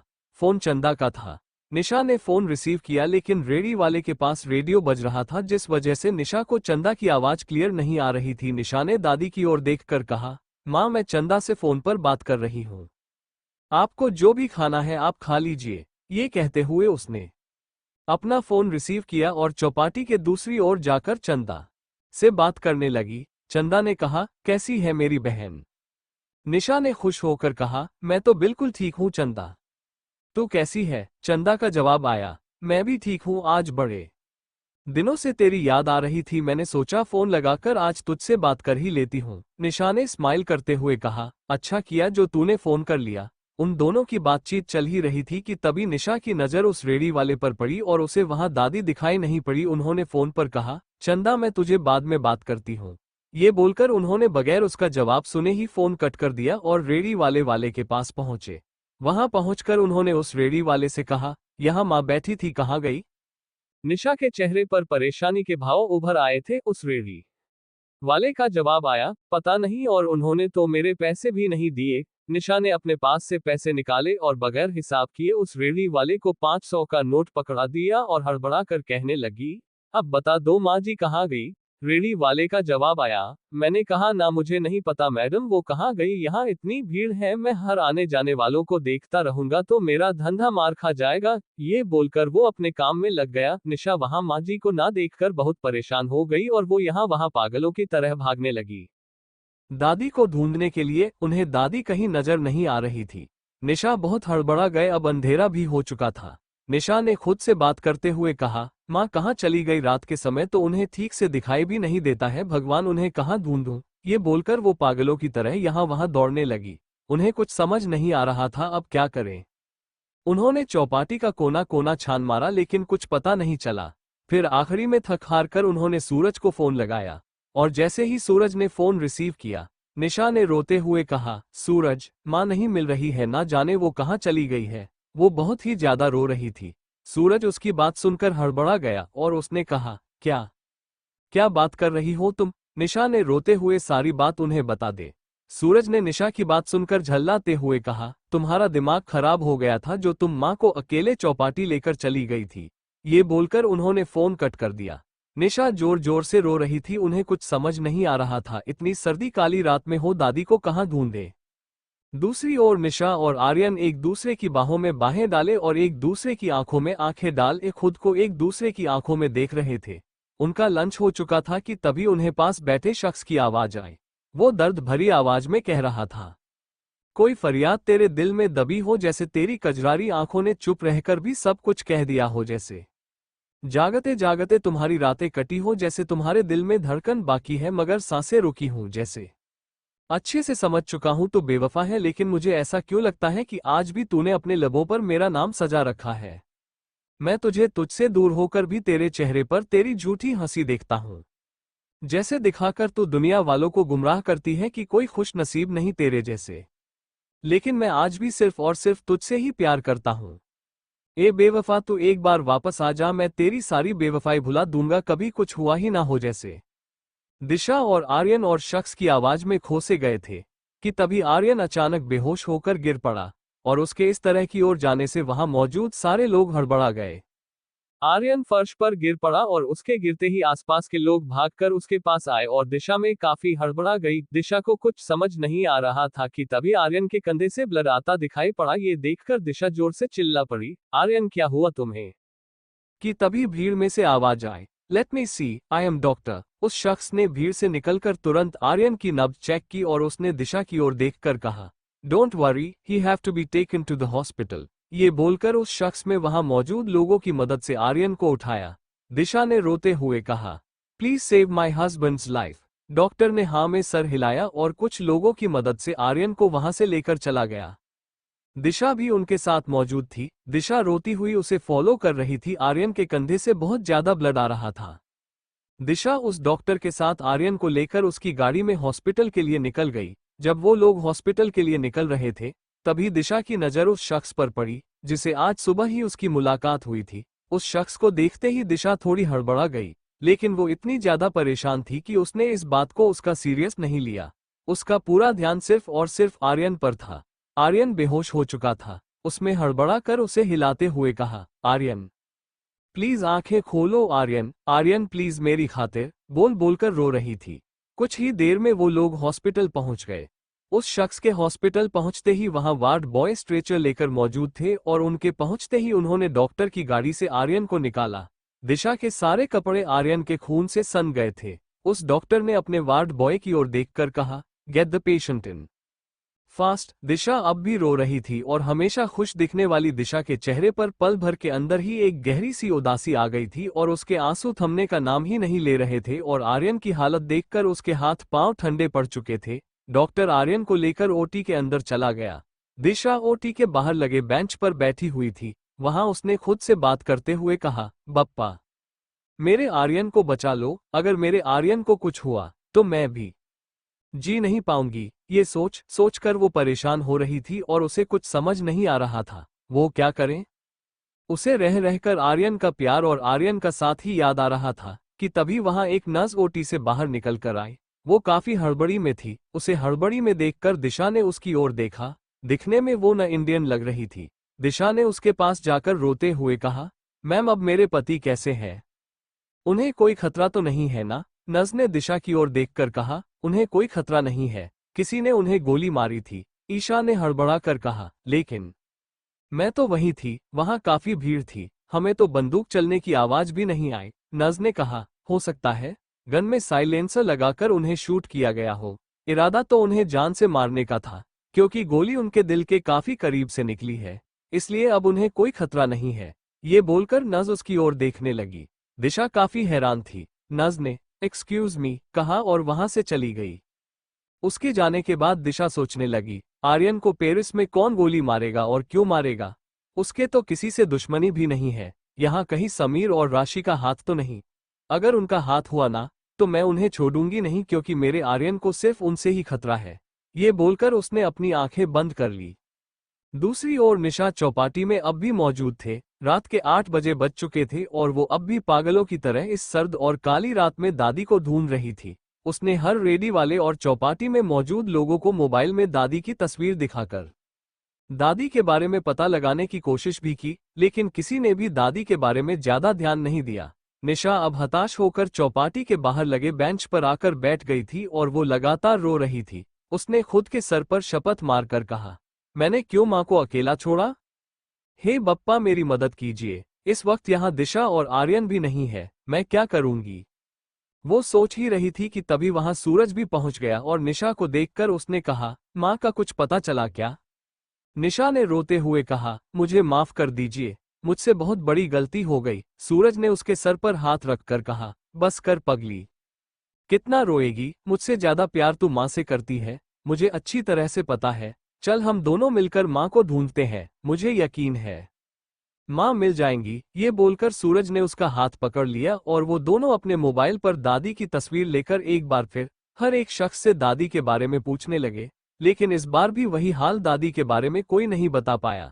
निशा ने रोते हुए सूरज से कहा, अगर माँ नहीं मिली, मैं कसम खाकर कहती हूँ, मैं घर नहीं जाऊंगी, मैं माँ के साथ ही घर पर पैर रखूंगी। ये बोलकर वो फूट फूट कर रोने लगे। सूरज ने उसे समझाते हुए कहा, निशा, कैसे बच्चों की तरह बातें करती हो? मुझे यकीन है माँ हमें मिल जाएंगी, तू परेशान मत हो। ये बोलकर वो उसे समझाने की कोशिश करने लगे, लेकिन निशा के आंसू थमने का नाम ही नहीं ले रहे थे। सूरज ने भारी मन से कहा, निशा, चल हम घर चलते हैं, ये भी तो हो सकता है कि माँ अकेले ही वहां पहुंच गई हो। निशा ने हड़बड़ा कर कहा, आप ठीक कह रहे हैं, हमें घर पर भी देख लेना चाहिए। निशा और सूरज चौपाटी के बाहर निकल गए और सूरज अपनी गाड़ी में बैठने ही वाला था कि तभी उसकी नज़र सड़क के उस पार बनी हुई बेंच पर पड़ी, जिस पर दादी बैठी हुई थी और वो ठंड के मारे कांप रही थी। उनके चेहरे पर डर के भाव दिख रहे थे। उन्हें देखते ही नहीं सूरज ने खुश होकर कहा, निशा देख, माँ उस बेंच पर बैठी हुई है। ये बोलकर सूरज छोटे बच्चों की तरह बहुत खुश हुआ और निशा भी बच्चों से चहक उठी। वो गाड़ी से बाहर आई और सूरज ने उसका हाथ पकड़ा और संभल कर उन दोनों ने रोड क्रॉस की। जैसे ही सूरज और निशा दादी के पास पहुंचे, दादी निशा को देखते ही उसे गले से लगाकर रो पड़े और निशा भी उन्हें देखकर रोने लगी और सूरज मुस्कुराते हुए उन आंसुओं में एक दूसरे के लिए जो प्यार था। सूरज ने भी दादी को साइड हग किया और कहा, माँ, मैं तेरा खुद का बेटा हूँ। अब अगर तुम दोनों का रोना हो गया हो तो मुझे आप ये बताइए, माँ, आप चौपाटी से बाहर अकेले कैसे आए और यहाँ बेंच पर कैसे? दादी ने रोते हुए कहा, दरअसल गलती मेरी ही थी। निशा फोन पर बात कर रही थी और मुझे वॉशरूम जाना था। मैं निशा को बगैर बताए यहाँ इस पब्लिक टॉयलेट में आ गई थी, लेकिन जब मैं बाहर आई तो अंधेरा इतना ज्यादा बढ़ चुका था कि मुझे ठीक तरह से कुछ दिखाई नहीं दे रहा था। यहाँ दिल्ली में गाड़ियां तो रुकने का नाम ही नहीं ले रही थी। मैं रोड क्रॉस नहीं कर पा रही थी, तो मैं सहम कर इस बेंच में बैठ गई। मुझे पता था मेरे बच्चे मुझे जरूर ढूंढ लेंगे। ये कहते हुए दादी भी छोटे बच्चों की तरह डर कर रोने लगी। निशा ने उन्हें अपने गले से लगाकर कहा, माँ, बप्पा का लाख लाख शुक्र है जो आप हमें यहाँ मिल गए, वरना मैं कसम खाकर कहती हूँ मैं खुद को कभी माफ नहीं कर पाती। दादी ने नम आंखों से हंसते हुए कहा, चल झूठी कहीं की। उनके इतना कहते ही सूरज और निशा जोर से हंस पड़े। फिर सूरज ने निशा की ओर देखकर कहा, निशा ये बताओ तुमने माँ को आइसक्रीम खिलाई कि नहीं? चलो हम तीनों साथ में माँ की पसंद की आइसक्रीम खाएंगे, बटर स्कॉच। दादी छोटे बच्चों की तरह खुश होकर हाँ में सर हिलाने लगी। और उधर समीर अब भी अपने केबिन में मौजूद था और लीना से उसकी बातें अब भी कंटिन्यू चल रही थी। समीर ने लीना की ओर देखकर कहा, लीना बिजनेस तो लाइफ टाइम चलता रहेगा, लेकिन अब हमें हमारे रिश्ते के बारे में भी तो सोचना चाहिए। लीना ने कुछ सोचा और उसकी ओर देखकर कहा, बिल्कुल सोचना चाहिए। अभी 6 महीने बाद एक बार फिर सारी कंपनीज की पोजीशन तय होंगी और मैं चाहती हूँ हमारी गुलमोहर इस बार टॉप 1 में आए और इस बार हम दिशा और आर्यन को दिखा देंगे कि हम नंबर 1 हैं और उसके बाद हम तुरंत शादी कर लेंगे। क्या कहते हो? ये बात सुनकर समीर में बड़ी सी स्माइल दी और हाँ में सर हिला दिया। लीना ने उसके दोनों गाल खींचकर कहा, like a good boy. Leena ने उसकी ओर देखकर कहा, चलो तुम खुद को नंबर 1 बनाने की सोचो और मैं तुम्हारे लिए स्पेशल कॉपी भिजवाती हूँ। ये बोलकर वो वहां से चली गई। और उधर दिशा ओटी के बाहर अब भी मौजूद थे और उसने अपनी आंखें बंद कर खुद से बात करते हुए कहा, बप्पा मेरे आर्यन को बिल्कुल ठीक रखना, उसे कुछ भी नहीं होना चाहिए, वरना मैं खुद को कभी माफ नहीं कर पाऊंगी। ये सोचकर कर वो रोने लगी और फिर उसने खुद से बात करते हुए कहा, क्या सचमुच? कहीं मैं ही अपशगुन ही तो नहीं, क्योंकि मुझसे शादी करने के बाद ही आर्यन पर इतनी बड़ी प्रॉब्लम आई है। ये सोचकर वो और ज्यादा परेशान होने लगी। फिर उसने खुद को समझाते हुए कहा, बस एक बार बप्पा मेरा आर्यन ठीक हो जाए, फिर मैं उस घटिया राशि और समीर को छोड़ूंगी नहीं। कि तभी डॉक्टर ओटी से बाहर निकले। उन्हें देखकर दिशा ने रोते हुए कहा, हाउ इज ही? डॉक्टर का जवाब आया, nothing can be said now, we have to operate him. Disha ने रोते हुए कहा, प्लीज सेव हिम। उस डॉक्टर ने हाँ में सर हिलाया और वापस ओटी के अंदर चला गया। उसके जाने के बाद दिशा बेंच पर बैठ गई और जोर से फफक कर रो पड़ी। तभी वहां वही इंडियन नर्स पहुंचे और उसके हाथ में कुछ पेपर भेजे। उसने दिशा के कंधे पर हाथ रखकर कहा, आप अपने ईश्वर पर भरोसा रखिए, आपके पति को कुछ नहीं होगा। मिस्टर डेविड बहुत अच्छे डॉक्टर है और आपके हस्बैंड की किस्मत अच्छी थी कि जो डेविड जैसे डॉक्टर उन्हें मिल गए। दिशा अब भी रो रही थी। नर्स ने उसे समझाते हुए कहा, आप फॉर्मेलिटी पूरी कर दीजिए, तभी ऑपरेशन होगा। दिशा ने हाँ में सर हिलाया और उसने फॉर्म फिल किया और बाकी की सारी फॉर्मेलिटी भी पूरी कर दी। तभी डॉक्टर डेविड और कुछ जूनियर डॉक्टर ऑपरेशन थिएटर के अंदर गए और ऑपरेशन थिएटर का दूर बंद करके ऑपरेशन करने लगे। दिशा अब भी अपनी आंखों में आंसू लिए टी के बाहर मौजूद थे कि तभी वहां अचानक डॉक्टर डेविड और कुछ जूनियर डॉक्टर उनके साथ लगभग भागते हुए टी से बाहर निकले। उन्हें इस तरह से निकलते देखकर दिशा हड़बड़ा गई। वो डॉक्टर से कुछ पूछ पाती उससे पहले ही डॉक्टर डेविड टी के बाहर मौजूद वार्ड बॉय की ओर देखकर बोले, पेशेंट इज वेरी सीरियस। दिशा ने डॉक्टर डेविड की ओर देखकर कहा, sir how is my husband? Doctor David इतनी जल्दी में थे कि वो रफ्तार से टी के अंदर चले गए, लेकिन उनके साथ मौजूद जूनियर डॉक्टर ने दिशा की ओर देखकर टूटी फूटी हिंदी में कहा, आप अपने गॉड से प्रे कीजिए, आपका हस्बैंड ठीक हो जाएंगे, डोंट वरी, उनकी हार्ट बीट बहुत ज्यादा बढ़ गई है। मुझे डॉक्टर भी टी के अंदर चला गया। दिशा बहुत ज्यादा घबरा गई और उसके हाथ पैर ठंडे पड़ गए। उसने अपनी दोनों आंखें बंद की और उसने खुद से बात करते हुए कहा, आर्यन प्लीज मेरे पास वापस आ जाओ, तुम ही मेरी जीने की वजह हो, प्लीज आर्यन वापस आ जाओ। अपनी दिशा के लिए बहुत ही परेशान थी। दूसरी ओर सूरज और निशा दादी को लेकर घर आ चुके थे। दादी घर के ड्राइंग रूम में मौजूद थे। जैसे ही वो अपने घर में पहुंची, निशा के गले लगकर रोने लगे। निशा की आंखें भी नम हो गई थी। निशा ने उनकी ओर देखकर कहा, माँ सचमुच आज तो मेरी जान निकल गई थी, मुझे ऐसा लगा जी मैंने हमेशा के लिए आपको खो दिया। दादी ने उसे समझाते हुए कहा, लेकिन तेरी सास भी कोई मामूली सास नहीं है, बड़े चिपकू सास है, इसमें आसानी से तेरा साथ नहीं छोड़ने वाली। ये बोलकर हंसने लगी। निशा ने भी रिप्लाई किया, माँ कैसी बातें करती हैं आप? वहां मौजूद सूरज ने कहा, आप दोनों ने पार्टी एंजॉय कर ली, मुझे भी कुछ खाने के लिए मिल जाए तो अच्छा होगा। निशा हंसने लगी और उसने कहा, अभी लाए। वहां से रसोई की ओर चली गई। रीना ने डिनर रेडी कर लिया था।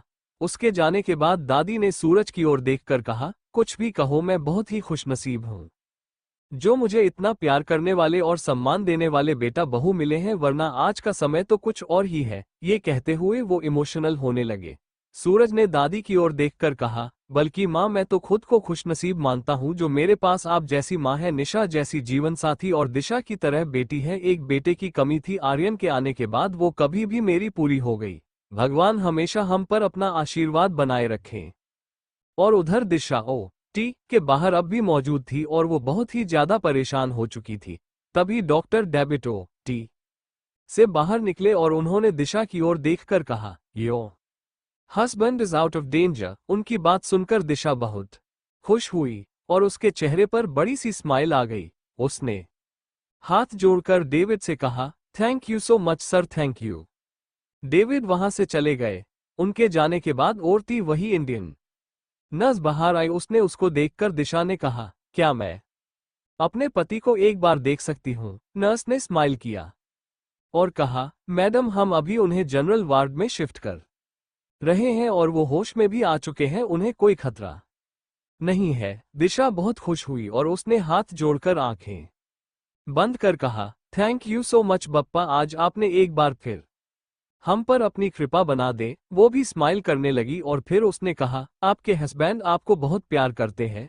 दिशा सवालिया नजरों से उसकी ओर देखने लगे। नर्स ने कहा, ऑपरेशन के दौरान बार बार उनकी जबान पर सिर्फ आपका नाम आ रहा था, उन्हें खुद से ज्यादा आपकी परवाह थी। सचमुच आप बहुत किस्मत वाले हैं। दिशा के चेहरे पर बड़ी सी स्माइल आ गई और इसी दौरान आर्यन को टी से बाहर लाया गया। उसके हाथ में पट्टी बंधी हुई थी। सामने दिशा को देखते ही आर्यन का चेहरा भी खिल गया। दिशा ने उसकी देखकर कहा, आर्यन तुम कैसे हो?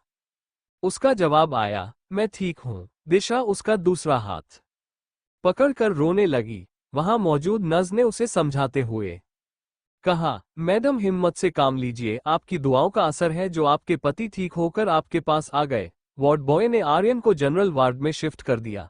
उस नर्स ने दिशा को दवाई का प्रिस्क्रिप्शन देकर कहा, मैडम आप दवाई ले आइए। दिशा ने प्रिस्क्रिप्शन लिया। उसने उसकी ओर देखकर कहा, आप बिल्कुल मत घबराएं, आपके हस्बैंड बिल्कुल ठीक है और हो सकता है कल शाम तक हम इनकी इम्प्रूवमेंट देखकर इन्हें यहां से डिस्चार्ज कर दें। दिशा के चेहरे पर खुशी के भाव उभर आए और वो वहां से दवाएं लेने चली गई।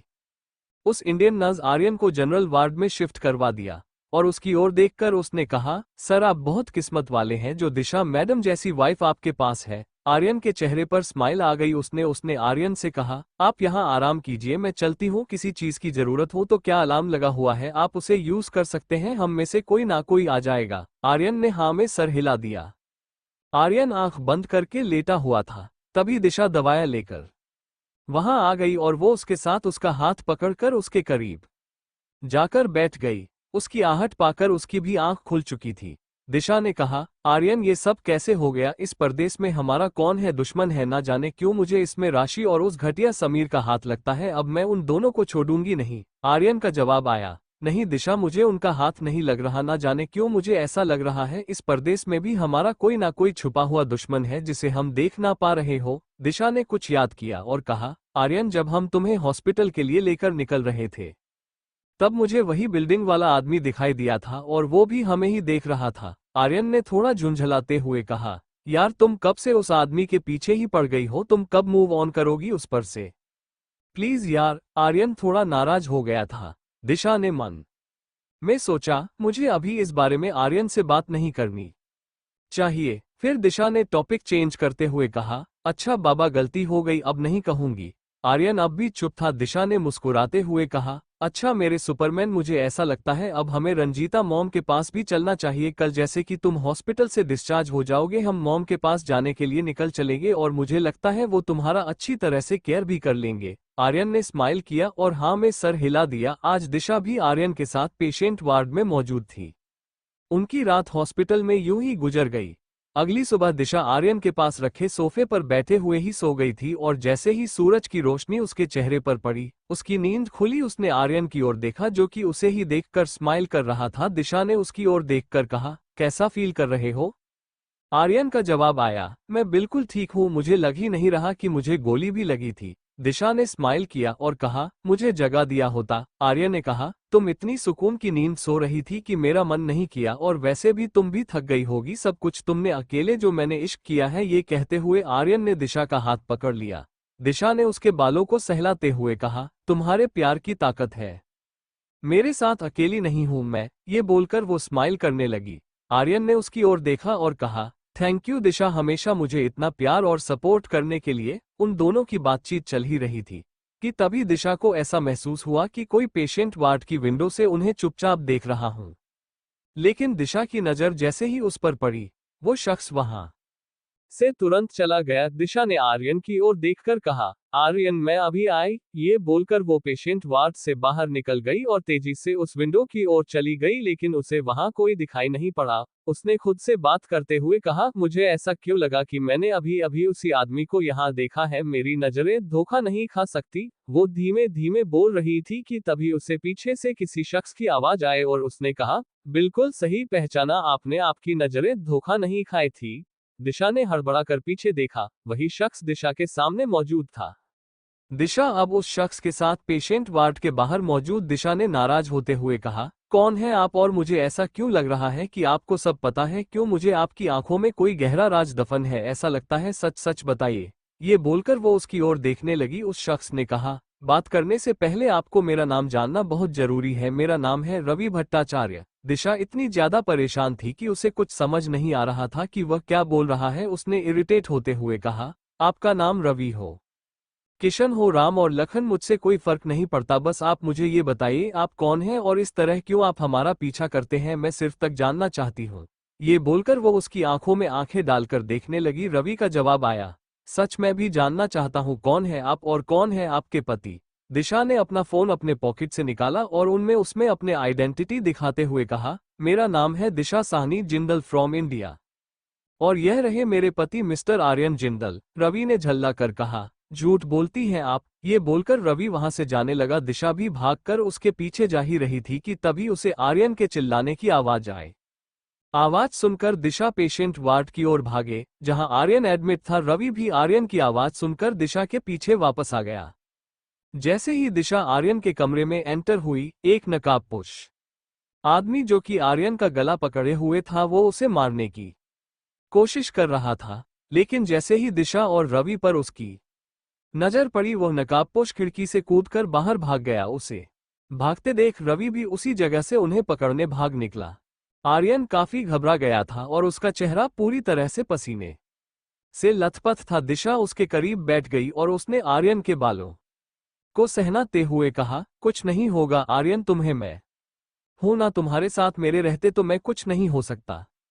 ये लो पानी पी लो। ये कहते हुए निशाने पास रखे टेबल पर पानी का गिलास उठाया और आर्यन को पास किया। आर्यन इतनी ज्यादा घबराहट में था कि उसने एक सांस में पानी का गिलास खत्म कर दिया और गहरी सांस लेने लगा। रवि कुछ देर में वापस आ गया। दिशा ने उसकी ओर देखकर कहा, कौन थे वो लोग? रवि ने जवाब दिया, यशवंत के आदमी थे। ये बोलकर वह अपना सनग्लास क्लीन करने लगा। दिशा ने सीरियस होकर कहा, कौन यशवंत? आर्यन भी हैरान था। रवि ने उन दोनों की ओर देखकर कहा, यही तो मैं जानना चाहता हूँ। दिशा ने रवि की ओर देखकर कहा, पता नहीं क्यों तुम मुझे कोई साइको मालूम होते हो। आर्यन ने दिशा की ओर देखकर कहा, यार मैंने तुम्हें पहले भी मना किया था, अब तुम इस आदमी को यहां तक पकड़ लाए। ये बोलकर आर्यन थोड़ा नाराज होने लगा। दिशा ने रवि की ओर देखकर आर्यन से कहा, तुमने बिल्कुल ठीक कहा था। रवि बोला, मिस्टर रोहित, बहुत हुआ आपका खेल, अब आपको अपना खेल यहीं खत्म कर देना चाहिए। उसके इतना कहते ही आर्यन का जवाब आया, यार मेरा नाम रोहित नहीं है, आर्यन जिंदल हूं मैं, कोहिनूर कंपनी का डायरेक्टर। नाम तो सुना ही होगा, कोहिनूर। रवि वहीं पास रखे सोफे पर बैठ गया और कहा, और मैं धीरूभाई अंबानी हूं, क्या आप मेरी इस बात पर यकीन कर लेंगे? आर्यन ने दिशा की ओर देखकर कहा, यार इस पागल को कहां से पकड़कर लाई हो तुम? मिस्टर रोहित, बहुत हुआ आपका और आपकी मां का खेल। आर्यन ने जवाब दिया, कैसी बातें कर रहे हैं आप? मैं आर्यन जिंदल हूं। रवि ने कहा, नहीं, दुनिया जानती है आर्यन जिंदल 6 महीने पहले वो सड़क हादसे में मर चुका है और तुम दोनों माँ बेटे ने बहुत अच्छा खेल खेला। वहां मौजूद दिशा में रवि को डांटते हुए कहा, कैसी बातें कर रहे हैं आप? यह मेरा आर्यन है, मुझे अच्छे से पता है। रवि ने नाराज होते हुए कहा, मुझे तो आप पर आश्चर्य होता है, आपने कैसे बगैर जांच पड़ताल के इस शख्स को आर्यन जिंदल बना दिया हैरानी होती है आप पर, वहां मौजूद आर्यन बोला। आप रंजीता माँ से पूछ लीजिए, उन्होंने ही प्लास्टिक सर्जरी के जरिए मुझे नया चेहरा दिया था। रवि जोर जोर से तालियां बजाने लगा और बोला, मानना पड़ेगा तुम दोनों का दिमाग, तुम लोगों ने जिंदगी भी चुराई तो किसकी, आर्यन जिंदल की। दिशा ने रवि की ओर देखकर कहा, सर आप अपनी लिमिट क्रॉस कर रहे हैं। रवि ने दिशा की ओर देखकर कहा, लिमिट क्रॉस तो रोहित और इनकी मॉम ने किया है। देखिए आप जो कोई भी है, मैं सीबीआई एजेंट हूं और यहाँ मुझे यशवंत को रंगे हाथ पकड़ना है, जिंदा या मुर्दा। आर्यन ने चिल्ला कर कहा, यार कौन रोहित, कौन यशवंत, प्लीज मुझे क्लियर करो। उन सभी की बातचीत चल ही रही थी कि तभी वहां रंजीता पहुंच गई। रंजीता के वहां आते ही दिशा उनके गले लग गई। रंजीता ने भी उसे प्यार से अपने गले लगा लिया और आर्यन के करीब जाकर बैठ गई। नम आंखों से उसकी ओर देखने लगे और उन्होंने कहा, कैसे हो बेटा। आर्यन का जवाब आया, माँ मैं बिल्कुल ठीक हूँ, लेकिन यह आदमी मुझे पागल करके छोड़ेगा। ये कहते हुए आर्यन ने रवि की ओर इशारा किया। रवि को देखकर रंजीता ने कहा, तुम कब हमारा पीछा छोड़ोगे और हमें कब चैन से जीने दोगे। रवि ने तुरंत, मैडम मान गए, आपको और आपके इस बेटे को सचमुच शतरंज का खेल खेला है आप दोनों ने और जीत में हासिल किया तो सीधे कोहिनूर। वाह।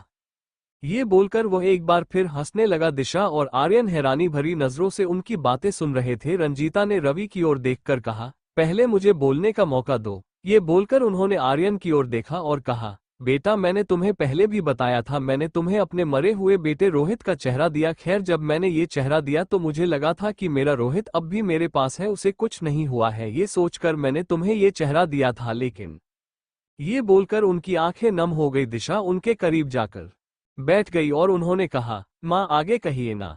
लेकिन क्या माँ। रंजीता में आर्यन की ओर देखकर कहा, बेटा मुझे माफ कर दो, मैं तुम्हारी अपराधी हूँ।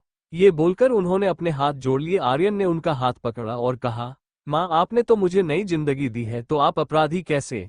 वहां मौजूद दिशा में गहरी सांस ली और कहा, माँ प्लीज आप जो भी कहना चाहते हैं साफ साफ बताइए ताकि हम समझ सके, क्योंकि इस आदमी ने पिछले कई दिनों से हमारा दिमाग खराब कर रखा है। रंजीता ने आर्यन से कहा, मेरा रोहित सीबीआई एजेंट था और उसने यशवंत को गिरफ्तार करने की ठान ली थी। वहां मौजूद सारे लोग बड़े गौर से उनकी बातें सुन रहे थे।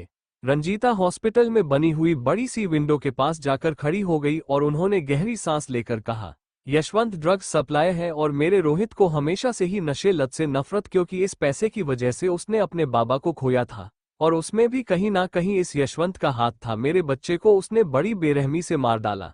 ये कहते हुए वो जोर जोर से रोने लगी।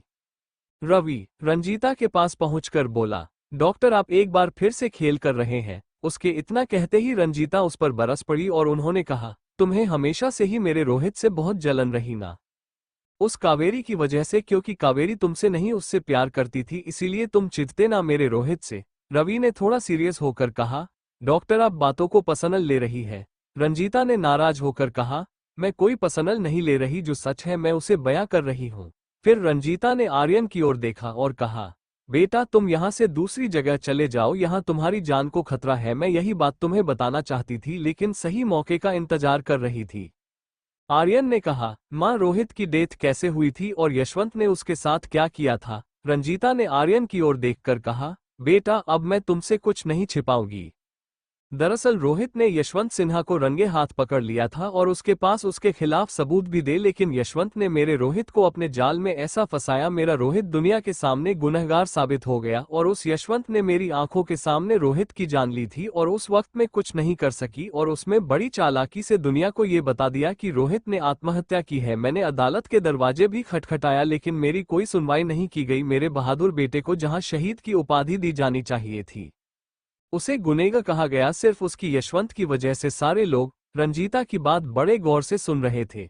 रंजीता ने आर्यन की ओर देखकर कहा, और उसके कुछ दिन बाद तुम्हारा एक्सीडेंटल केस मेरे हाथों में आया। मैं अपने बेटे को खोने के गम में डूबी हुई थी। ना जाने क्यों तुम्हारी बिगड़ी हुई शक्ल देखकर मुझे ऐसा लगा थे तुम कोई अपने हो, और मैंने तुम्हारी शक्ल में अपने बेटे की शक्ल दी थी, लेकिन मैंने ये कभी नहीं चाहा कि तुम पर कोई मुसीबत आए।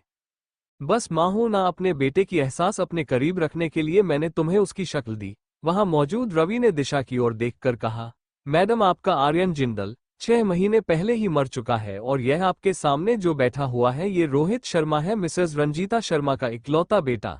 दिशा हैरानी भरी नजर से आर्यन की ओर देखने लगी। Thank you for listening. मुझे उम्मीद है आपको ये स्टोरी पसंद आई होगी। अगर आपको पसंद आए हैं तो प्लीज लाइक और कमेंट करना ना भूलें और मोर स्टोरीज के लिए सब्सक्राइब करें। मिलते हैं नेक्स्ट वीडियो में।